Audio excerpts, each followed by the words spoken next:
אלדד ואמילי שריידר כדי לתאר להוציא את החפצים האישיים שנותרו בבתים הארציים.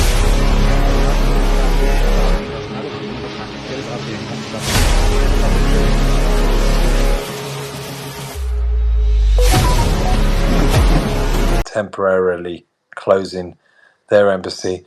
I think it's going to kick off. John, is there a means with this group as well as other countries that are pulling out? Is there a means for them to get out of the country? Are there functioning flights of any kind for special like government purposes or anything like that? I'm not an expert. I'm not an expert on many things, but I would imagine, common sense wise, they would have some kind of arrangement to make sure that they would be able to get a flight or to take out their own staff, or even be able to cross the border or something, but probably secured flights where Israel would, give them safe passage, of course, and even the scumbags would allow it as well, i.e. the Islamic Republic, I would think, logically, but I'm not an expert. Hassan is the expert. Go ahead. I will become an expert if someone asks a question about history and archaeology. Otherwise, my expertise I'll just look at Goldie with going, Goldie, please answer. Otherwise, it's just not gonna happen. But also, something else we should be very, very careful here. Okay, I think if people are pulling personnel out of Iran, okay, going by flights is as a different layer of complexity around it, because don't be surprised if the Iranians start shooting it down and blaming the Israelis. Okay, so really, I think the roads and sort of surface travel might be a lot safer than a flight over, which they can't do much about. Okay, but there's nothing at the moment. I think Islamic regime feels completely isolated from the world. Then, like a cat cornered, they will lash out. And honestly, I think I mean, they're going to lash out anyway, but I think they're just going to lash out even more because they know they're going to go now. No one's behind them. They have absolutely nothing to lose, and they try to cause as much damage as possible. But I still say not an expert, Johnny. not maybe next lifetime. Instead of studying history and archaeology, I study something else, but not at the moment. Yeah. I love history, so. Okay, so I'm going to go to Savar. You had your hand, Savar. You had your hand up. Thank you, Johnny. So I want to raise a point. Admittedly, it wasn't possible for me to listen to all the podcast space so far. So if it's something that has already been raised or discussed, please feel free to interrupt me. It's about the negotiations with the European party. People usually say Iranians don't have many cards in their hands to bargain. I don't think that it's entirely true. I think they have very good cards. The pattern has been so far in previous years that every time that the Iranians had an uprising, and there have been quite many of them every 10 years, there's been a cycle, and the regime was seeking legitimacy, and they couldn't find it internally. They begged. They were on their knees, just like they are now. They seeked it externally, and that made the best time for external players to suck the living life out of this country, to exploit, and came usually from Germany, from France, deals, economical deals, just to exploit as much as they can from Iran. So this time, like every other time, Iran can have this card, and they do. It's Iran, and in exchange to some re-skinning, and there has been this controlled opposition in Iran and offshore too, that with help of globalist leftists, they even give Nobel Peace Prize to their pawns. You know what, Savar, I was just going to speak about her. She's actually tweeted out. So this is like a alleged political prisoner inside of Iran. She's allegedly being held in prison, allegedly being tortured, and yet she is allegedly calling for a ceasefire to end this conflict that is about to topple the regime and free her. Yeah. So Like that's the reality of us. so they could make a good alternative to, again, I'm a monarchist. I'm a Pahlavism. I love our king. I'm a nationalist. But my personal interest aside, the Europeans and the Iranian side, they could make a deal on this re-skinning scenario and go around all the king and the monarchies, and you would end up with Guadeloupe 2.0, and you may never know now or in 50 years what were the terms of the deal. As citizens of the world, what they give you is going to be very different. What is done behind the closed doors, right? So again, I would be very happy if tomorrow Khamenei dies or there are some defections, something happens quickly, the whole thing wraps up very beautifully. I would be celebrating with you. I would be celebrating before you. I would be very happy. But it's always better to be a little pessimistic, consider all the scenarios rather than getting nasty surprises, right? So one of these surprises, one of these possible scenarios could be that Europeans make a deal with this modern left, Narges Mohammadi and co., that they have hands and legs internally, in Europe, and there's going to be some re-scanning project. Iran is going to be exploited. Everybody are going to get their share out of their resources, and you're going to be their, sorry for the language, their bitch for the next 50 years. And goodbye monarchy, goodbye the dream, right? So again, every time that every two speaker, non-Iranian speakers that come in this space, they keep asking, what are the numbers? What are the statistics? What is the percentage? They have a very analytical mindset. They want evidence. They're data-driven people, right? And of course, understandably, there are no way in Iran to give, to do any headcount properly. So you can't just estimate, right? Estimations, they're very mixed guess. They're not reliable. So that is, again, one of the reasons that giving some, again, there are internet shutdown, there is propaganda, you don't have your media to get your voice across. So it's very difficult. But that is why it's very important. Now that there is no numbers official, that you just take the streets. I understand the state of siege, but this is, people connect easier with visuals, right? They see that's evidence. That is going to make the deal between Europeans and the Islamic regime more difficult. Again, nobody's going to, again, as Iranian people, you have a very weak voice. You don't really have much vote in this, right? You're a pawn. You just like, but you're not entirely helpless, right? You can still take the street, get your voice across. That is your only way. Other than that, you may end up with a very bad surprise, Guadeloupe 2.0, and you're going to end up with a re-skinned version of Islamic regime for another 50 years. So, Richard, thank you for your time. Yeah, I understand that. And it's important to have street smarts and to be savvy and not be naive about things. That's why it's important and vital that whatever happens, King Reza Pahlavi is the leader. That's the reality.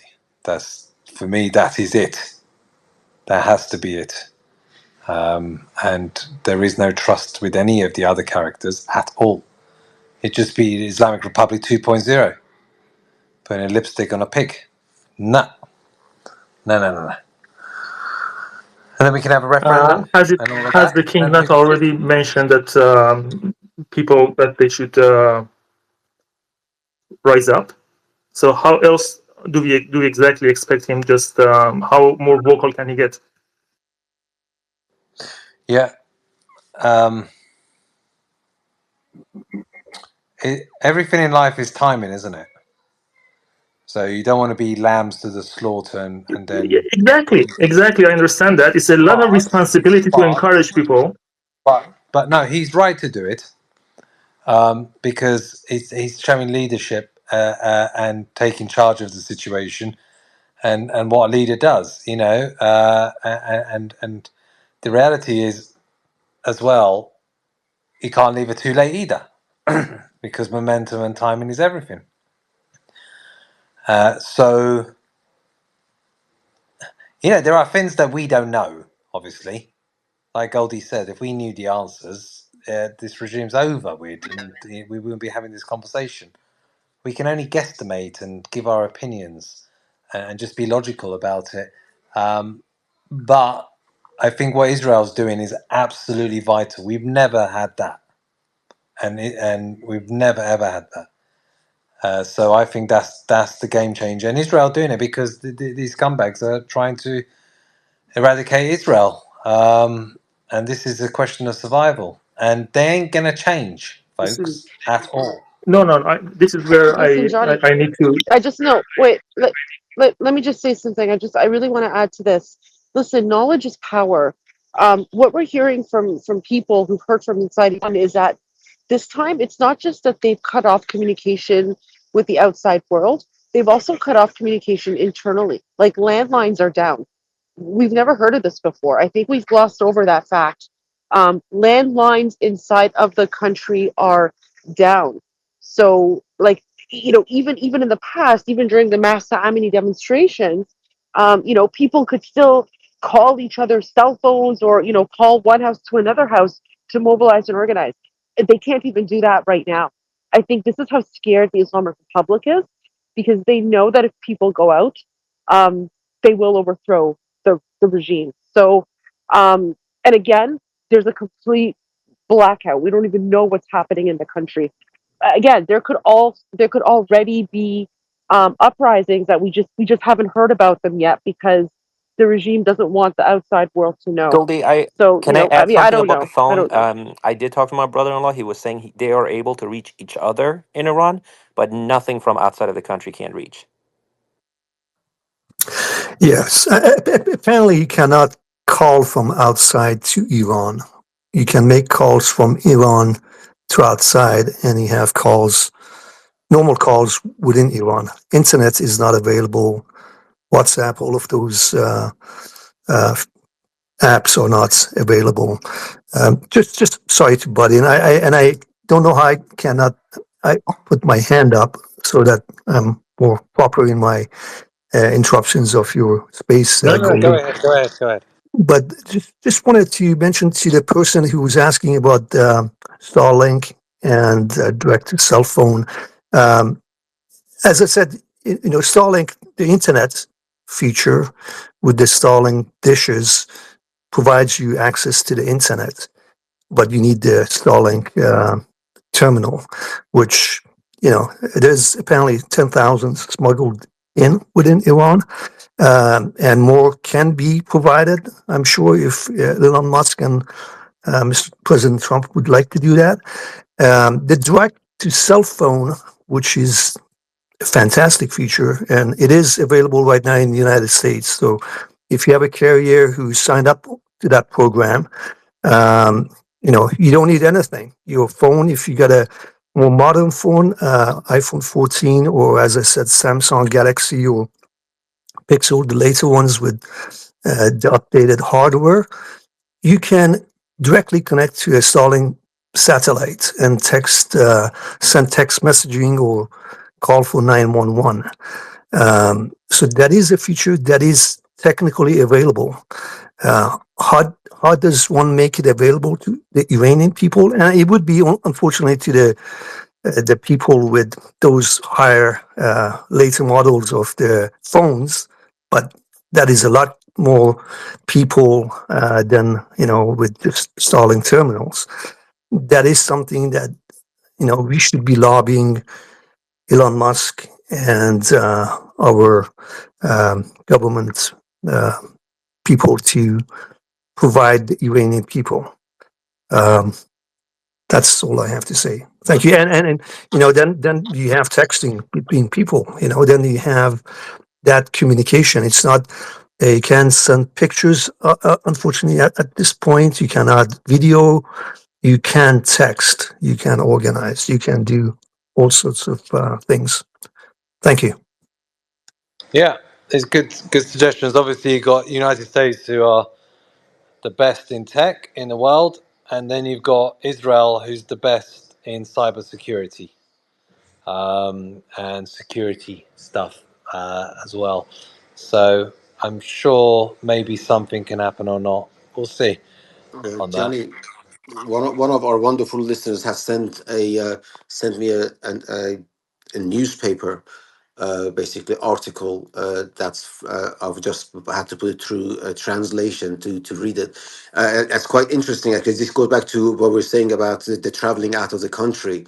And the news article basically says that the security sources have confirmed to the Kuwait's Al Rai newspaper on Thursday that approximately 30,000 travelers entered Kuwait through the Abdali border crossing since last Friday, most of whom were of various nationalities, including those arriving by land from Iran and others stranded in Iraq. The border has turned into a beehive to facilitate the passenger movements, so people are crossing. The rest of it is just basically the other things, the facilitation, including granting 7-day transit visas to Gulf residents with the travel tickets, allowing them to cross through the lands border to Kuwait airport, alongside issuing exceptional visas to citizens of European countries for departure purposes. So people are exiting Iran from land and from Iraq. So I think that still that might be the safest way, rather than taking a plane out, because of all the activities by the IDF in the air. So thank you very much for sending me that. So there you go. Back to you, Johnny. Sorry, I interrupted you. Yeah, thanks, Hassan, and thanks for that contribution from the audience. All right, so I'm going to go to Hope. Give us some hope. Hope. Hi, Johnny. And Goldie, thank you so much for having this space, as always.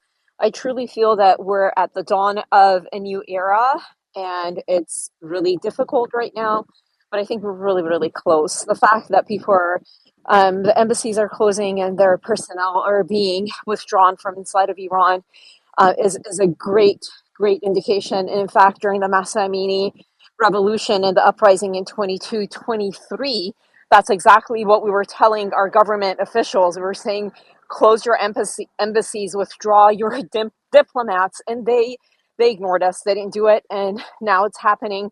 It's unfortunate that things have to come to this point, and war or terrorism has to ensue, or nuclear threats have to ensue before we act um, in the right direction, and basically, um, just shutting down the Islamic Republic and all of this. But with regards to the statistics that we were talking about shortly, I'm really grateful for Daniel's retelling of what it was like to be part of the besiege and how he exited, and that he has family members that are in it. And so the numbers that he shared were really important to me. He said about the government of Iran, or the regime in Iran, has said that about 20 million people are a part of the besiege, but he was saying that he thinks maybe half of those people are inactive or have defected, and so on and so forth. So with statistics, then that's the current population of Iran is 90 million. And so that really does truly put it at anywhere between 80% to 90% of the people who are not supporting of the regime. And I did drop a couple of other proper surveys that were, conducted. And a lot of the participants actually on one of the surveys, which is by Gaman, who's like a leftist organization out of the Netherlands. Nonetheless, they did a survey in 2022, and they were asking about, who would be in leadership if there's some kind of a council together, who would be your leader. And the vast majority of the people, about 79%, said Crown Prince Reza Pahlavi, and there was over 100,000 participants via social media inside of Iran that participated, about 50,000, I think, outside of Iran. And then same year, 2022, that same organization, and you can look at this in the Purple Pill, again, it's the Gaman surveys back from 22, they actually said what percentage of the population inside of Iran says yes or no to the Islamic Republic. And I believe it was about 80%, 80 to 90, something like that percent. But there's an infographic. If you guys go on the Gaman site, you can see that. And then there's another project, the Phoenix Project, which tends to be a monarchist, more on the right side politically. And they conducted a survey. It was a smaller sample size, but it was about, I believe, 89% or so that were pro Crown Prince Reza Pahlavi. So all in all, and then another indication was actually significant in the last elections that took place inside of Iran. I think it was in 24, if I'm not making a mistake. But it was at the behest of the Crown Prince Reza Pahlavi. He told the people of Iran to boycott the elections. And of course, they listened. And I believe only about 13% of the population partook in the elections inside of Iran. Again, another indication that, Prime Minister Netanyahu is absolutely correct when he says about 80%. But if not, on a more hopeful side, as my name says, it's more likely 90% of the Iranians that are completely against the regime. And of course, of those, there will be a lot of defection because, as Johnny correctly pointed out, these aren't people that are really ideologically aligned with the regime. The people that are ideologically aligned with the regime are very, very few. The vast majority of these people are benefiting economically from the regime, and it's a completely corrupt way of earning money, and you have to be connected to the regime to earn money and live well, unfortunately. And so those are the types of people that are in a shallow way connected to the regime and are supposedly protecting it. So all in all, I think that victory is very near. I do feel bad about everything that's going on. I have family inside of Iran. I haven't been able to get a hold of them for the last 2 days, and unfortunately, they cannot dial out. Some of my friends, their family members, have dialed out into the United States from Iran, and they're doing well, so that makes me very helpful. But my family isn't able to. And just lastly, Gita had a great suggestion about dropping leaflets inside of Iran, Tehran, wherever. I think that's fantastic. Of course, the IDF did that in Gaza, and I think that it's another great move to do that inside of Iran because, many people, especially the ones that didn't leave Tehran, are probably the elderly, the people that cannot or didn't want to leave Tehran. And so, with the current situation with internet and communication problems, or they can keep on hacking the Iranian or the regime's propaganda channels, TV, radio channels, and disseminate information that way. I think that's a fantastic way as well. Well, I love you all, and I just hope that the next time we have space, we're going to be celebrating a new Iran, with the leadership of our Crown Prince, the transitional leader, and soon to be elected as hopefully the next monarch in the constitutional monarchy that we want to have. Thanks. Absolutely. There's some reports of evacuations of staff from the US Embassy in Baghdad, if that's correct. So there's reports of personnel in Baghdad going in helicopters being evacuated. Yeah, Johnny, there was a tweet I was reading earlier that was basically was saying that the Iraqi Hezbollah branch, the branch of Hezbollah which is in Iraq, it's moving forces to moving forces, and therefore they're going to attack the American bases. I don't think that's going to happen because I think if Hezbollah does that, then really that's just a idiotic move from, especially if the order is coming from Iran, which Islamic regime, which most probably is coming from Islamic regime, then that will just force Trump's hand, and he will come in. He's not going to sit idle, and so just allow his bases to go under attack in Iraq. So uh, but what you just said now, because I didn't mention the tweet earlier, but now it's kind of making sort of sense. So, well, Let's see if Islamic regime is stupid enough to force the hand of Trump's hand. Maybe they haven't learned their lesson yet. I mean, they need the bloody good hiding, don't they? Let's call a spade a spade. Yeah, no, All of them. absolutely. All the Hezbollahs, all these kind of people. They really, really do, Hassan. But look, buddy, at the moment the head of a snake goes, the moment the Islamic regime falls, sorry, who's going to pour money into Hezbollah and Hamas and group? Really, who's going to? So they've got the portion of Hezbollah and Hamas which have not been dismantled by Israel will join in. I mean, they are not gonna with all that money. Otherwise, they might have just pack up and go home if they're just gonna let the Islamic regime fall. They might as well just say, right, enough is enough. We tried, we failed. Let's move on and become farmers or something.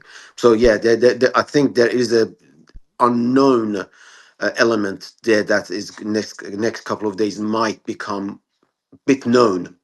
I um, Trump might suddenly surprise the hell out of all of them, and tonight just bomb somewhere, which he might do. So let's see what let's see how that pans out. Yeah, very true. I'm going to go to Elahe. Is it Elahe? If I can read. Yeah, I think I've done a good pronunciation of that.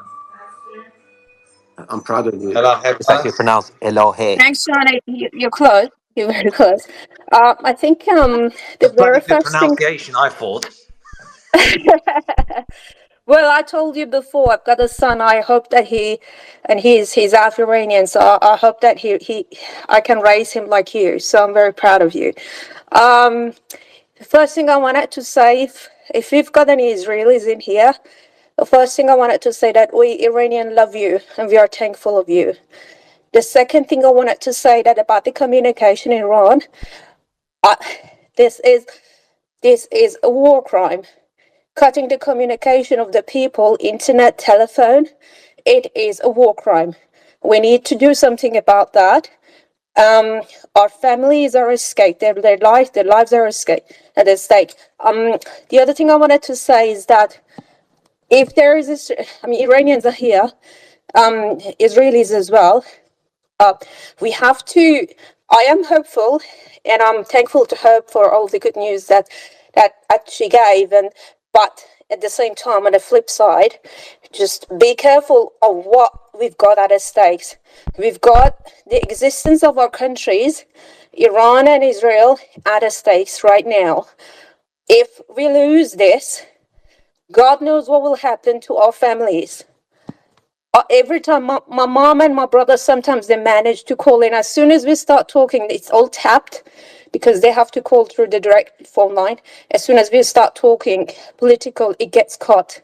So every time they call, I just think that this might be the last time I speak with them. Just take it seriously. Take it really seriously. The people of Iran are dying to come out as soon as the internet is back. I promise you, you're going to see the outpour of people in the streets. If they can't talk to each other, how do you expect them to come out? They want to come out. So just don't think that we don't want to do that. It's not the case. People just go outside of the cities trying over and over the different VPNs. There are some of them been successful. Some they say that they just go out of the city and they can access the internet. They are that desperate that with that type of the internet, we just keep cutting out. They come and speak to us. Yeah, I'm really grateful, Hope, that you mentioned about the flyers, but at the same time, we suggested to them that they create the little, messages that to Khamenei or something and print it on a paper, make it little and go and spread it across the city. Just because if the internet is cut for 3 years, if the phones are cut for 2 years, this regime is their knees are just like shaking like no others. They are petrified. They know that they are extremely weak. They are so petrified of the people coming out. We need to make them even more scared. And then what will happen? just like more and more of them, there would be more fractions. There would be more people just like coming towards the people, armies that will come towards the people. Just keep going, guys, as if your life is dependent on it, as if this is the last time that you speak with your loved ones. Just do not lose a second of it, Iranians and Israelis alike. And to Americans, God, you are the big Satan. Wake up. Wake up. If we don't win, Iranians going to go first and Israelis going to go second, and you are next. Don't think that just because you're sitting on the other side of the on the other side of the oceans, they're not going to get into you. They infiltrated your countries. Remember what happened to your universities. Don't get complacent. Don't think that you shouldn't intervene. Iran is not Iraq. Iran is not Afghanistan. Iran is different. When there was just talks about, that just like what happened during the Iran war when they were giving the kids, the little piggy bank grenade. I had one of those ones, the keys. My brother had one. We were a child during that time. We were too young to just like use us. But we had those ones. The only reason we didn't get into jihadis because our parents, the two Shah raised them. So the two Shah raised Iranian nation. So we will never ever be jihadis. We are different. We are not Iraqis. We are not Afghans. Don't think that if you come in and free Iran, they're gonna be another Iraq or another Afghanistan or another. This is different. You got it wrong from the day one. When George Bush said Iran is the axis of evil, Iraq is the axis of evil, he should have come to Iran, not go and hand in Iraq in the silver platter to Iranians. Iranians were laughing their head off that you killed our enemy and now they are our proxies. So if you Americans fucked up, I'm sorry about that, you fucked up. Look back at your mistakes and understand Middle East for once, for cry out loud. For once, understand Middle East. Last thing I wanted to say, Israelis, we love you and we are thankful of you. Thank you. Really well said, actually. Excellent. Daniel, do you want to come back? And then I'm going to go to... Yeah, I just had something quick. I loved what Elahe said, and I have some disagreements, but I love the passion. I always love to hear people having the passion about this whole situation. But I think I disagree with the part that U.S. comes in and it's going to be our savior and we're going to be end of the day. I don't think that. I think Iranians will welcome No, I them. didn't say that, but just the hesitation towards just like getting involved. No, they should That's involve not, themselves. Yeah, I agree they with that. should involve. But getting in Iran, by history, the way that history have shown us, unfortunately, U.S. have been always about its resources and what they can gain from it, while Israel is not like that. That's why I think Israel is the one that should be the frontier of this. They should be the one waving the flag because we have a lot to gain and lose in the same time. America doesn't as much as the two nations you mentioned.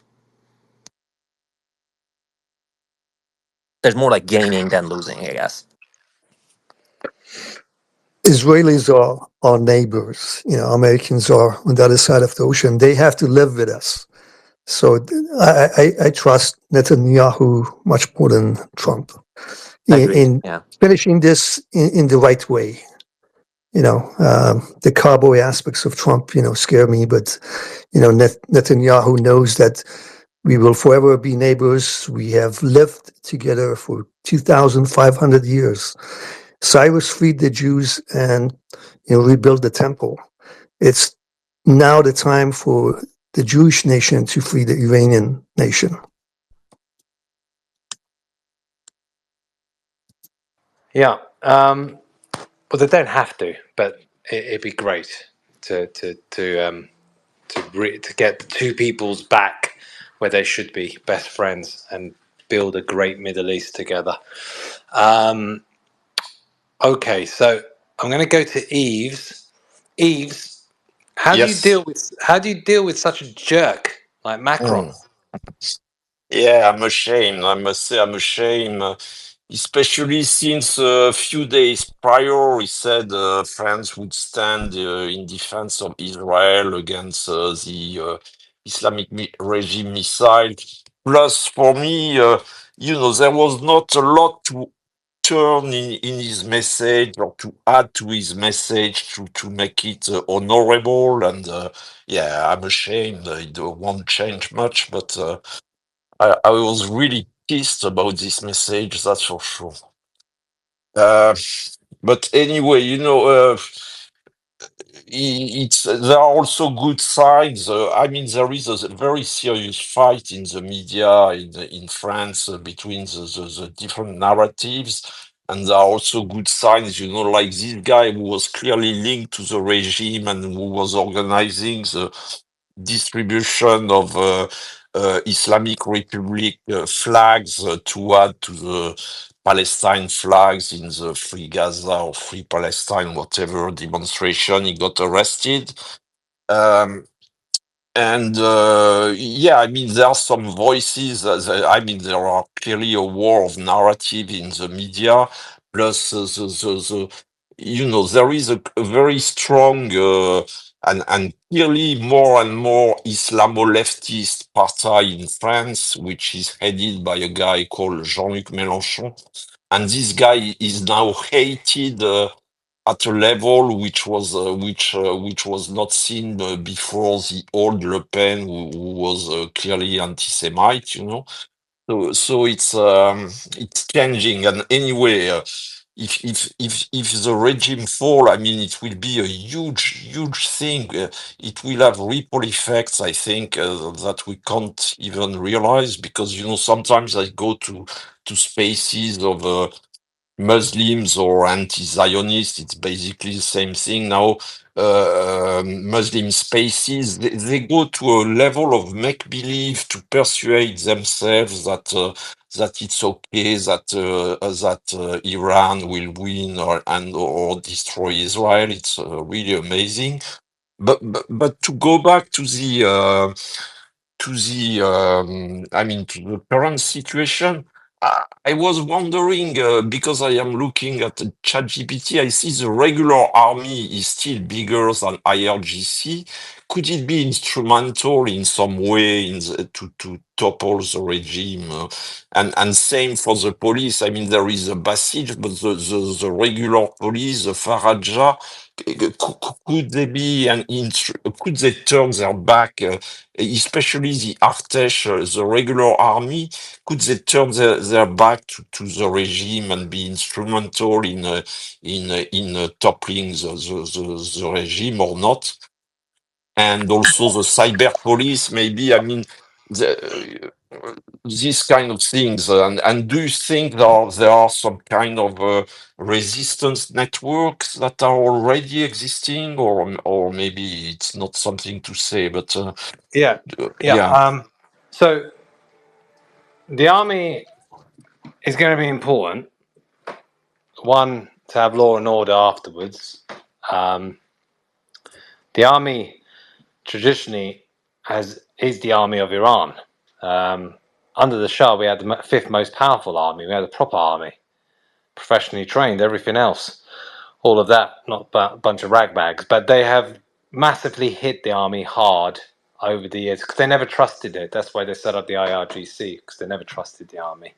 So they set up the IRGC. IRGC's got more and more powerful. They get all the funding, they get all the military stuff, much more than the army. However, moving forwards, that will be an important component. And in answer to your second question, there is, but I'm not at liberty, or do I know about it in full detail at all. It's just it's been there for a while. The revolutions, the attempted revolutions, show that of before, and there is massive support for King Reza Pahlavi. We just want our country back. That's all. Just want our country back to end this occupation by the occupiers. They go on about free Palestine, all that shit. Not even a country. at all. It's just a made up kind of thing. And yet, when they talk about the real occupation, they go silent, which is the Islamic Republic over Iran. But yeah, we shall see. We shall see. But thank you for those points that you made. Appreciate it. I'm going to go to AZ Sport. As AZ Sports Girl. Hi.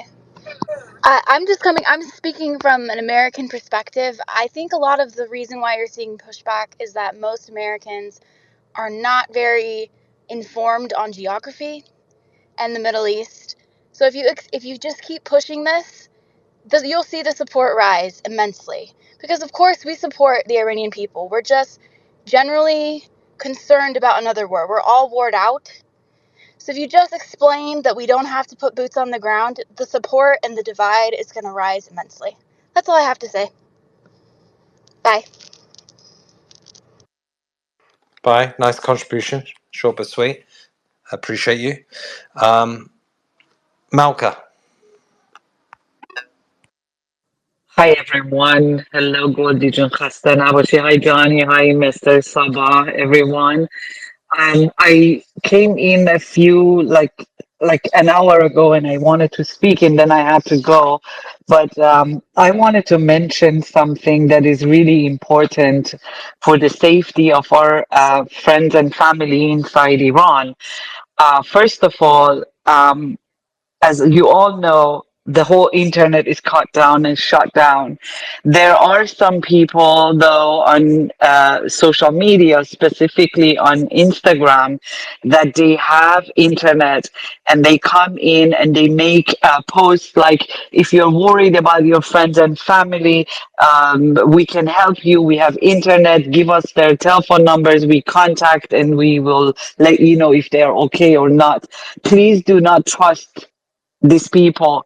Whoever right now is having an internet inside Iran, they are not, I'm not saying 100% they are not safe, but 99% they are not safe. Do not trust them and don't give any information of your relatives inside Iran to them. And I'm going to tell you guys, those people are very scared of the Iranian people.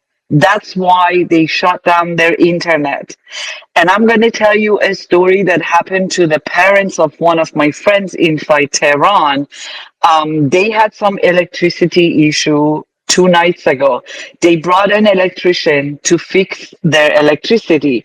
The electrician man went to the roof to find the source of the problem, and he had some flashlights on.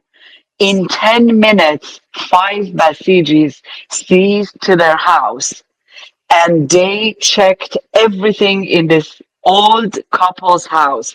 They broke all the wall plugs to make sure nothing is in there. They were there for 8 hours. See how scared they are. And they arrested the electrician. They said he's probably a spy of a Mossad because he was using a flashlight on the roof. He was sending a message to someone. So that's how scared they are. So Iranian people, your power is showing. The power is all in your hand and we are your voice. And the unity of the Iranian people right now is amazing. You don't know how people inside the country are helping each other. Some of the landlines are working. Inside the country, they can connect to each other. People go to the hospitals because some of the hospitals have access and internet. People go to the hospitals and ask the nurses and doctors to let them use their phones and send messages outside the country. People are together. And you know what? They are all following the orders of our leader, King Reza Pahlavi. I know he doesn't like it when we call him a king, but he is our king. To me, he is the king. He doesn't like it. I love him so much. I have so much respect for him. He is the only one. He is the only one that it's time to gather around him. Now, to my Israeli friends, I'm going to tell you guys this Twitter is not the real world. There are WhatsApp groups passing around the flyer of the demonstration, No to the Islamic Republic, in front of the federal building in Los Angeles. Israeli groups are passing this around and making plans to be there. They know, they understand. Don't let the enemies separate us. We are all united. We are all united. Do not get into the trap of some bad actors here. They don't matter anymore. Irrelevant people don't matter anymore. We are done. It's done. Thank you so much for letting me speak. Stay together, united. We are getting to that minute. Thank you. Thanks, Malka. Many people are done, but we've yet to do the thing to make it done. Still got a lot of work ahead. All right. So I'm going to go to the district dog. Hi, Johnny. Hi, Goldie. Thank you for letting me speak on your space. That's very kind. I had a few glitches I had to rejoin, so thank you for bringing me back up. Appreciate that. Uh, I'm going to keep this fairly short. I speak in other spaces, and for your listeners, I'm an analyst here in Washington, D.C. I've been working for government here in D.C. for 30 years. I'm very well networked across a lot of sources. So I want to stick to a lane of about what's going to happen in Iran. Okay, so here's my assessment of what the situation is right now. Right, so Israel is doing a huge job in taking out leadership and decapitating the regime. They're also doing many different things in terms of stopping the equipment and personnel in Iran, and of course the ballistic missile threat. But the thing is that Israelis are paying with their blood for Iranian freedom, and they likely have limited capacity to keep this up, right? So something has to come to an end. Without going too far into the Trump administration, I wish I could give you an accurate assessment about where that's going with the U.S. joining the war. There's no doubt that the United States war machine has been put in motion. You can see that on a daily basis. But whether it's going to be used or not, good question. But first off, before what I say I'm going to say, I fully support the Iranian people. I think that the crown prince or the king coming out and making the statements that he has over the last few days is wonderful because it gives encouragement and reason to the Iranian people. And of course, when he's doing this, he's putting the lives of his family and himself at risk. But what's the picture here? Okay, so we've had, and I've been in many spaces. I'm a host on another space, and I've heard a lot of back and forth. But my question for the people on this space is, what is the direction that the Iranian people in Iran need to take to overthrow the regime?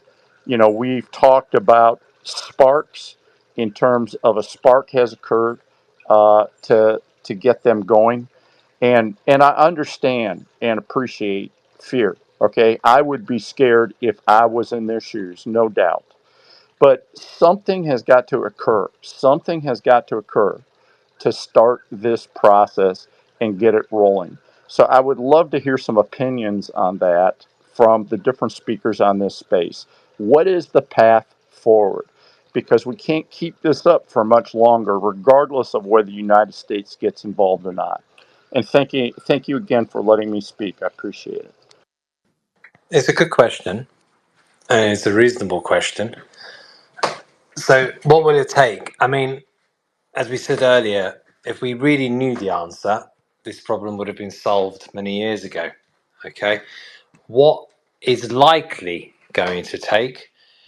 It's going to have to be sabotage and defections from within to then allow a critical mass to come out. Because at the moment, it's almost like martial law, kind of. They've got all their suppression outfit out. They're cutting off the internet. They're playing the playbook. They're playing all the greatest scumbag hits, one after another. Cut the internet, suppression, ratchet up fear, talk about massive executions, frighten people, because they're good at doing that. That's the only thing they're good at, is doing these kind of horrible things.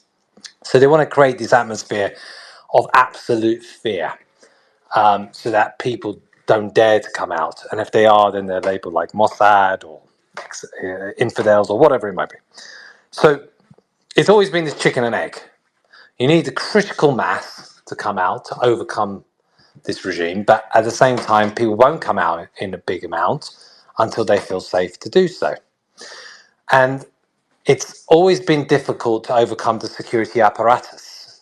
We've always had an IRGC problem or a Basij problem, which is part of their security apparatus. These things start, they tend to ebb and flow, some stay longer, but then they get suppressed and they get crushed, and they then utilize the power of technology. For example, facial recognition, spotting people that protested, then a knock on the door, then to take them to the prisons, and people were more afraid of the prisons than actually dying. So what will change this time round? This time round, I think Iranians are pretty sophisticated. I think there is an awareness that it's do or die. It's Iran versus Islamic Republic. They understand that Pahlavi is the leader fully, and he's front and center. And you need to have that for a successful outcome. You need a proper leader. Whereas before there wasn't a leader, it was more organic. King Reza Pahlavi tried to do his best, but in Masa Amini, it was a lot of protests that were happening from street to street, but it didn't really materialize, and it got suppressed finally. So it would need to be some kind of disintegration where you start to see the following signs. So you start to see some regimes flee the country, for example. You will then also see signs of maybe units flipping, defecting against the regime from certain cities. It will most likely be outside of Tehran, and then take on a more of a tsunami effect. If you look at what happened with Syria, Syria is very different. Syria and Libya and all that, people use that to undermine Iran. Iran's a proper country, thousands of years old. We're not jihadis and stuff like that. We got some scumbags, obviously, with these people, but a lot of them come from other parts like Afghanistan, Yemen, Iraq, and other places, and Hezbollah in Lebanon. So it will have to take a path where there is this disintegration from within, where they have a sense of jeopardy.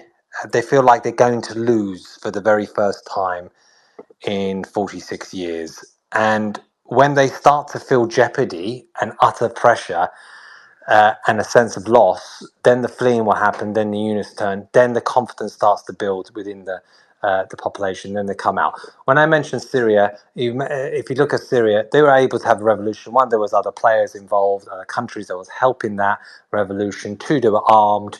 And three, the Syrian forces just didn't turn up. They just kind of melted away. And that's why they were so successful so quickly. Unfortunately, they're jihadis, but the reality is that's why.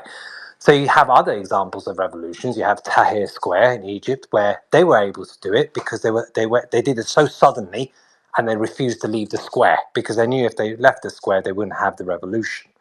And then you have the example in Tunisia where the person put himself on fire, and then it kind of snowballed, etc. So Iranians have tried this a lot of times, and it's never quite worked out. But we never had like Israel doing what they're doing. And if Israel carries on and takes more people out and fundamentally undermines the command and control structure of that regime. And potentially, I would say take-out harmony is very important because there is this cult of harmony. Then people will need to have two aspects for a successful outcome. Number one, how much do you believe this is the Big Bang and not just another a scenario where you're going to end up giving your life, imprisonments, all that kind of stuff. And number two, there will need to be a price to be paid, sadly, to remove them. They're not just going to go because out of love or whatever. There will have to be that price. And I think we're probably getting to that point. Some people hope for the best. They will just disintegrate and they'll melt away. But I think they will only do that when they know that seriously their game is up. They start to disintegrate within. Then you see the people fleeing. Otherwise, they'll fight because they know they've got limited options. And may I add to that, Johnny, please? No, you may not. But no, go ahead. You know, I want to tie what Johnny said to what your question was, the district dog. What Iranians could or should do, and the question of the United States. I'll summarize it with one word: confidence.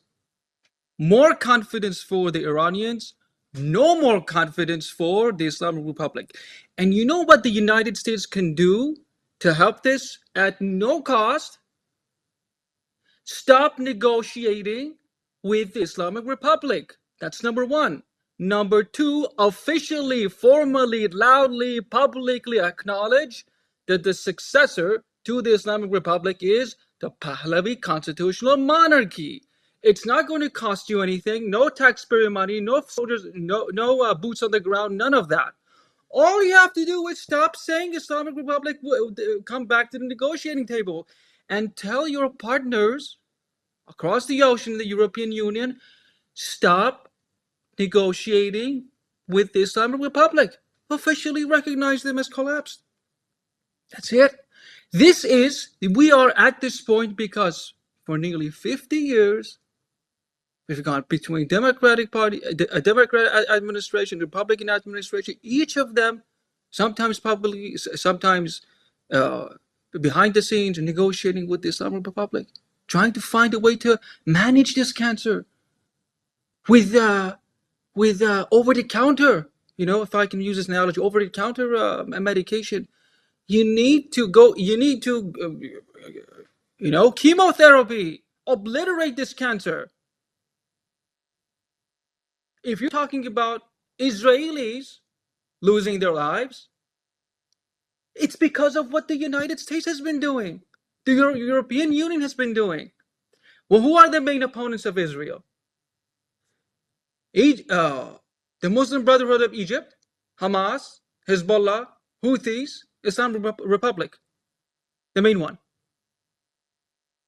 How did the Islamic Republic get to? How do we even have an Islamic Republic? Jimmy Carter, France. I forgot who the president was at the time.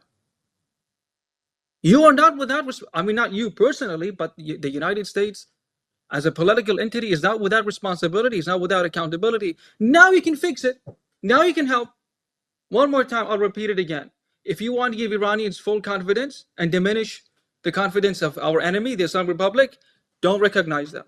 Don't negotiate with them. And officially recognize our King Reza Shah as the legitimate representative of the Iranian people and his government as the successor to the Islamic Republic.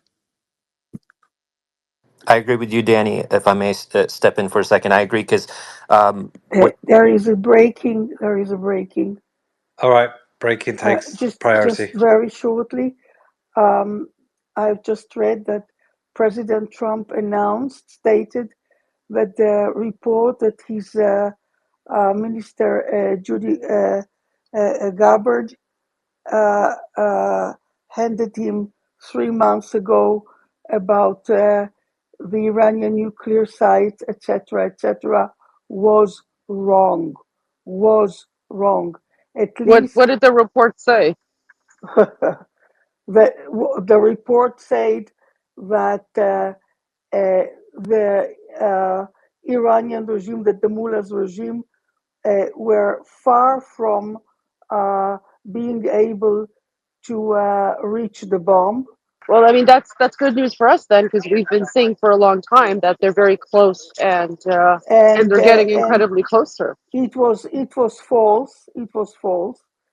And just fortunately, that 3 weeks ago, that report from IAEA came out in Vienna and contradicted it. But this is a very serious case, yes? That she is the Department of Intelligence, yes? And she hands the president, she handed the president 3 months ago such a false report, yes? I don't know, I said it from the beginning. I don't know what kind of intelligence reports the president of the United States is receiving. So I didn't want to jump in. There were two other people who were waiting No, I to appreciate speak that. out before me. I'm I sorry. appreciate I, that. But I she's a think scumbag. I tell you why it's important. I mean, you all know that there has been a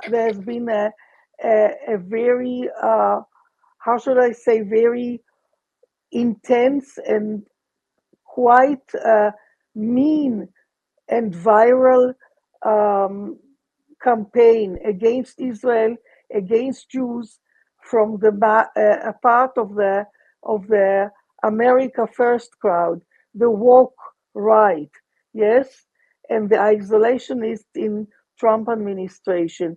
In the last 72 hours, it is unbearable.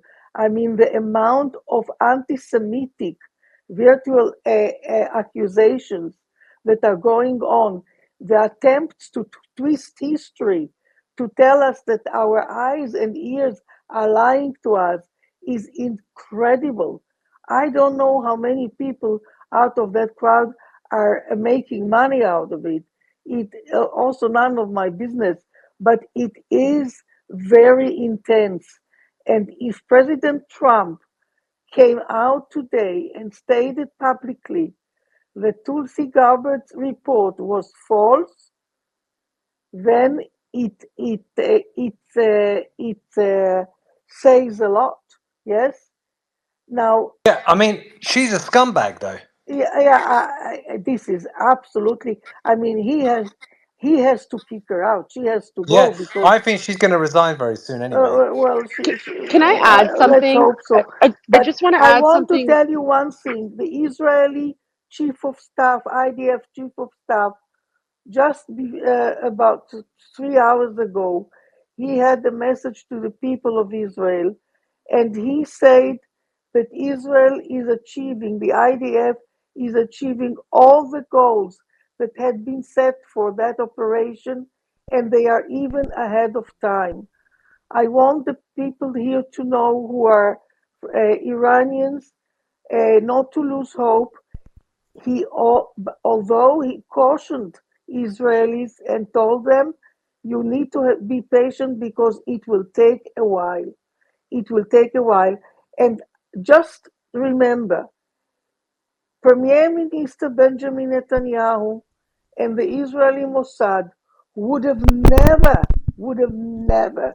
launched that operation without having also a proper solution for the nuclear site in Fordo. They had two plans: one if Americans join, and one without. They would have never gone for that operation,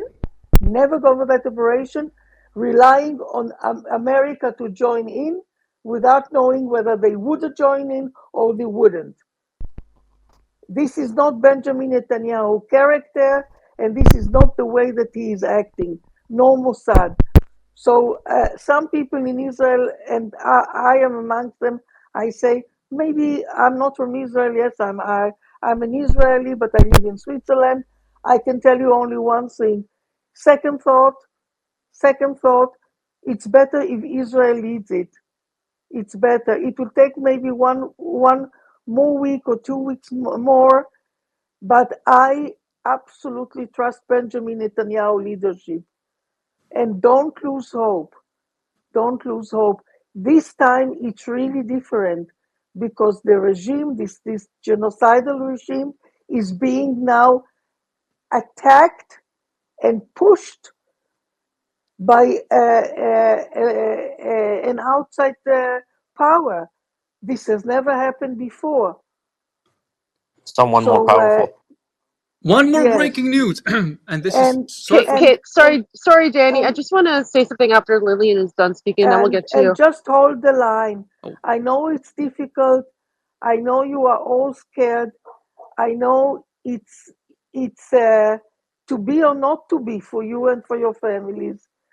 But look at Israel on October 7th. It was to be or not to be, and Israel stood up and stood erect from the ashes. So you will make it eventually. You will make it.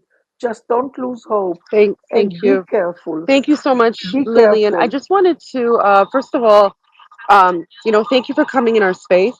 Shabbat Shalom. And, I just wanted to point out something you said. The amount of anti Semitism and Jew hatred, that rhetoric out there is absolutely horrifying.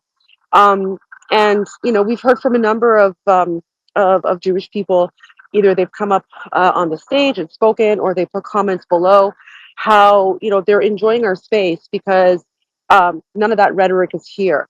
And I just want to make it very clear: there's no room in Iranian society or culture for any sort of anti-Semitism. And I think it is incredibly shameful that some of these like far right or far left or whatever in their spaces, they're entertaining all these anti-Semitic thoughts and ideas. Do we sometimes disagree on like policies or whatever? Yeah, absolutely. I mean, we had a heated debate earlier today, but that doesn't mean that we hate each other or anything like that. And so um, it's just so incredibly bizarre. Like, just think about how the world has turned upside down. We're in a situation where the IDF is attacking the Islamic Republic. um, People, like Israelis and Jews, are coming into an Iranian space to seek refuge from the anti-Semitism in other places, in other spaces, and in other areas. It's just it's a very bizarre scenario for all. Iran is once Iran is free, it will be your second home because we're not going to tolerate any of that anti-Semitic nonsense either. It's not a part of our culture. We want nothing to do with that, jihadi ideology, and we're sick and done with it. It's never been who we are. Our allyship has gone back, goes back 2,500 years, and you're seeing that, even today, in the midst of everything that's going on, we continue to remain united. So. Thank you, Lillian. I'm sorry that you're experiencing all that anti-Semitism and hatred, but I hope you can find some refuge here among friends. All right, back to you, Johnny. Yeah, and I want to make it clear that there was over 100,000 Jews under the Shah. I'll reiterate that point because people sometimes find that a bit shocking. It was the most amount of Jews outside of Israel. And Jews have been in Iran for thousands of years. One of our queens was Jewish, Esther. It's just indicative to the land. So this is a Islamist thing.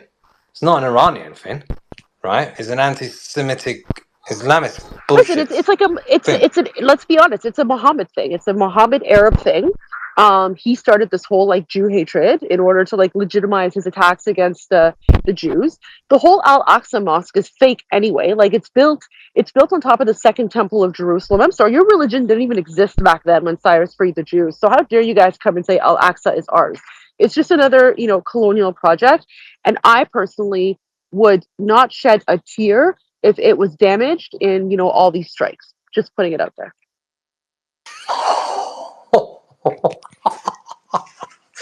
Spicy one. All right. Can I add to that? What about the mosque? Muslims About put Al their Aqsa? hold on. Yeah, about the Aqsa. When Muslims want to pray, they turn their butt towards Aqsa and they face Mecca. So that's how important Aqsa is for them. My word, ladies.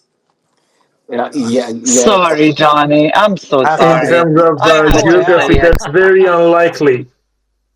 I mean, Um, come on, look at the map. You That's want not to how hear it this works. breaking news, Johnny? I Sorry, need guys. to Can I announce this. interrupt for a second? oh, let Hassan go Yeah, I do first. Go ahead. apologize. Goldie, are you actually back, or are you still outside ordering ice creams and juices? Honestly, Listen, I'm almost back, but I was walking my dog and I said to myself, "Oh my gosh, like I could really use like Ab Havij Bastani right now." And then I walked by and I literally saw this Iranian street food vendor literally just opened up like a week ago and they were advertising Ab Havij Bastani. And I was like, this is like a sign from God. And then when he was serving it to me, he had like a huge tattoo of Cyrus the Great on his forearm. Guys, it's a symbol. It is a symbol. So for those of you who don't know, Ab Havij Bastani is basically, it's like a carrot juice vanilla ice cream float. I know it sounds weird, but it literally tastes like carrot cake. So imagine like if you're drinking like a carrot cake flavored smoothie with pistachios on top. That's exactly what it is. It's like so delicious.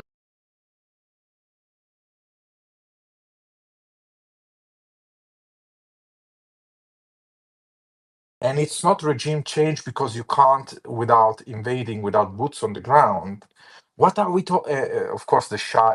What about the monarchists, Kareem? Oh yeah, What about that's the your biggest Kurdish friends? joke of the century. Like it's like you have What you about have PJ? more chances of installing I don't know Ben Shapiro than probably the Shah. And here's the thing, probably the same chances of installing me as the Shah and Ben Shapiro and the actual self-crowned Shah. But here's the third thing. If it's not regime change, if it's not stopping them from acquiring an atomic bomb, why launch this war? In my opinion, it's to develop Iran. Like what they want to do is like they want to bomb it to Stone Age, destroy their industry, send them back 20 years, create some kind of humanitarian disaster, and I don't see another reason why they would do what they're doing. I think they're going to step up the aggression as soon as the United States intervene in this conflict. And I don't believe for a second that Trump will not do it. Because if Trump were not to do it, Israel would not have launched the attack in the first place. No way Israel dares to do this without knowing that Trump would come over Big Daddy and cover their ass. Because Iran can keep throwing ballistic missile at them indefinitely because they can keep on the production, and also the literally agree to that. So I would love I spoke for some time, so I would love you guys' opinion on all this. Thank you so much. Let's continue with hands. We have, Thomas is back. Go to Thomas, Brian, and then Kareen, and then we'll circle back to Parson. Go ahead, please, Thomas. Thank you very much. I will be short, yes. Yeah, to Karim, you're spot on, I think, in I'm agreeing to a lot of things there. What was it with the regime change? Yeah, to add, I think it's a strategy from Israel to slow them down and get people out there. They will be happy about every million people running out of Iran too, like getting less people in the country. Um, yeah, Parson, I'm on your side. The thing is about full air superiority. It's a definition thing first. Nobody is speaking about a definition of it. I don't think normal, I don't know, C-130 can or B-52 maybe, I don't know, I'm not an expert, can fly without any problem above Iran. And then that's a huge country.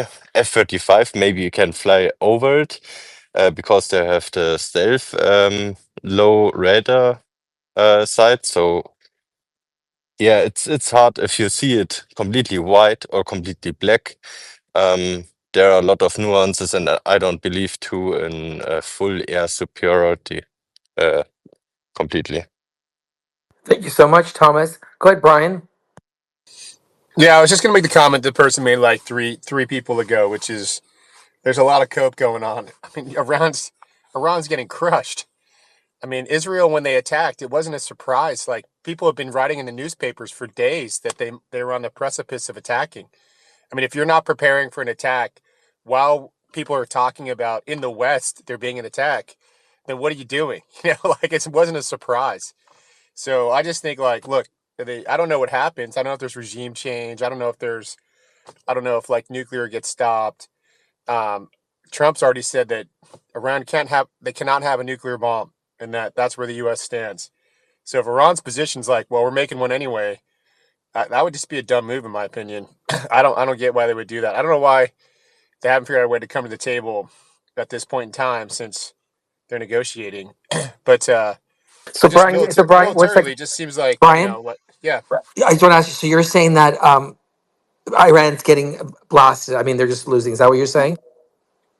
I wouldn't say losing, right? Because losing, it's like, what are you trying to win? Is the No, you no. know? I'm talking about visually about the war. You're Yeah, saying they're getting blasted. like in terms of like visually, in terms of the places hit, in terms of the people lost, in terms of senior commanders, in terms of strategic assets, it's not even close. Like I mean, I'm even like seeing it in news that's pro Iran. Like it's just militarily, it's not even close. So I don't know where people are coming up with like Iran's doing major damage to Israel and it's close. Like I don't get it. I mean, like, look, it's not like when Ukraine got attacked, you weren't like, yeah, look, Russia's taking Where 20% they're of getting Ukraine. attacked right now. They were getting crushed. Ukraine was getting crushed in the beginning. Right now, Iran's getting crushed. Maybe that'll change, but right now they're not. It's not in any way like equivalent, in my opinion. Okay, thank you so much. There is Sarah. There's stuff that parts of Ukraine are being they're being attacked right now. So I mean, I always say this, Sarah. Timing is everything, right? You know, eyes all over here, and then they go over there and attack, right? You know what I'm saying? Look, objectively, Iran is being crushed, but we also have to understand that Iran Green, military doctrine. green. We have Yeah, hands though. You yeah. we had hands. Just 1 second. No, no, but you spoke, right? I just want to keep with the hands because people are waiting patiently. I mean, and look, I'll come right back to you, I promise. But we have Kareen has been waiting so patiently with his hand up, and I don't want it to go blue. Go ahead, Kareen. Korean? Maybe he passed out. Yeah. Okay, let's keep going. Let's go to Parson, and then we're gonna go to AJ, and then we'll come right back to Kareem. Well, you know, it's really this simple. There's 92 million Iranians. There's 8 million Jews. They're not being allowed to leave their country. We have a complete media blackout. They're arrested just 2 days ago. They went through and just arrested media report everybody they could catch, sending out video from the destruction inside of Israel. Now, here's the reality, and you know, I don't know where. Oh, the gentleman that was talking before, he bounced out of the room. It looks like if you're going to bomb Iran because they don't have a bomb, then why shouldn't they get a bomb?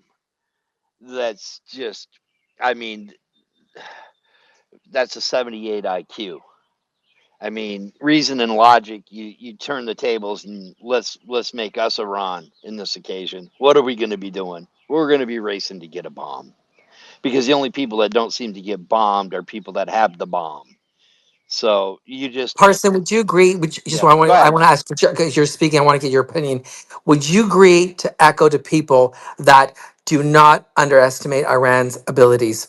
Oh, I mean, you can hit Iran over and over again the way they did on day two, and all Iran has to keep doing is doing what they did today.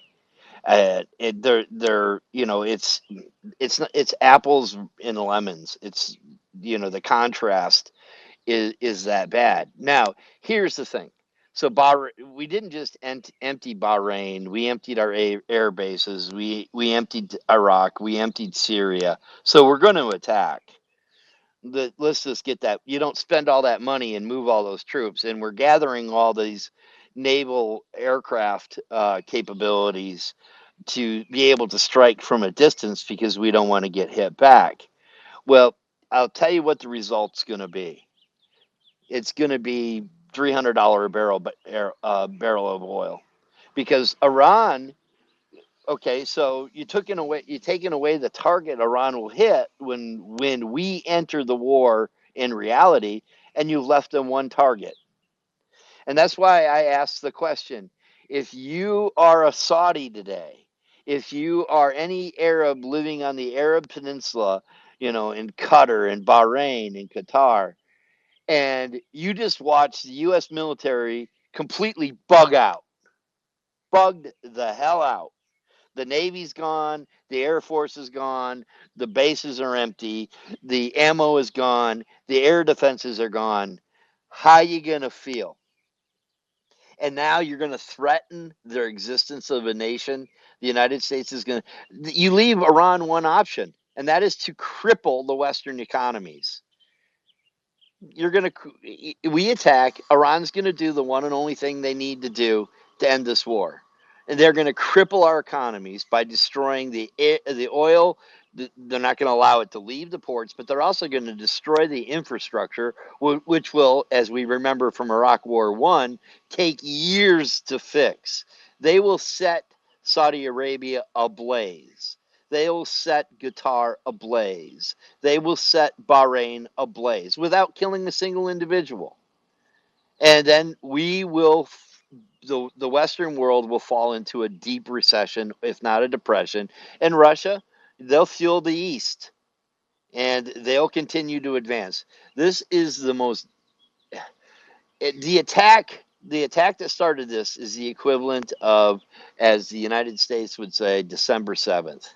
And if an American can't look at this and say, we've been involved in two December 7th type attacks, one against the Russian Strategic Air Force assets and another one against Iran. And we did it in less than a month. And we're about to face reality. That's why you heard Putin's tough talk.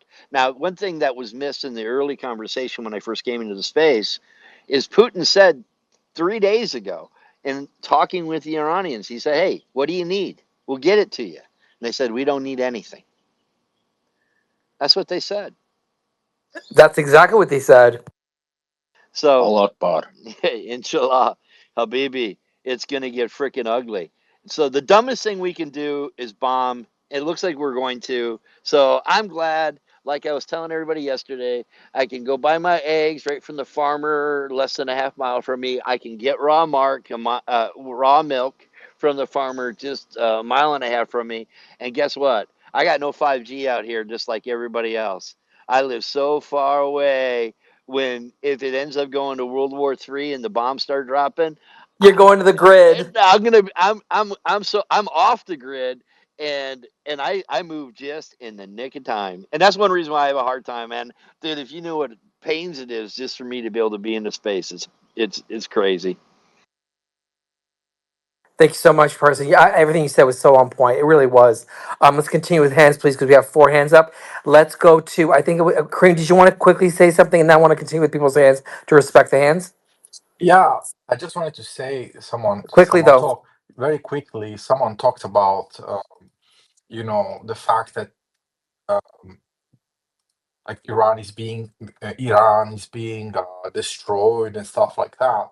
You have to, when you talk about war, it's not about that. It's about military doctrine and what you can do to defeat the enemy, and you have to identify an objective.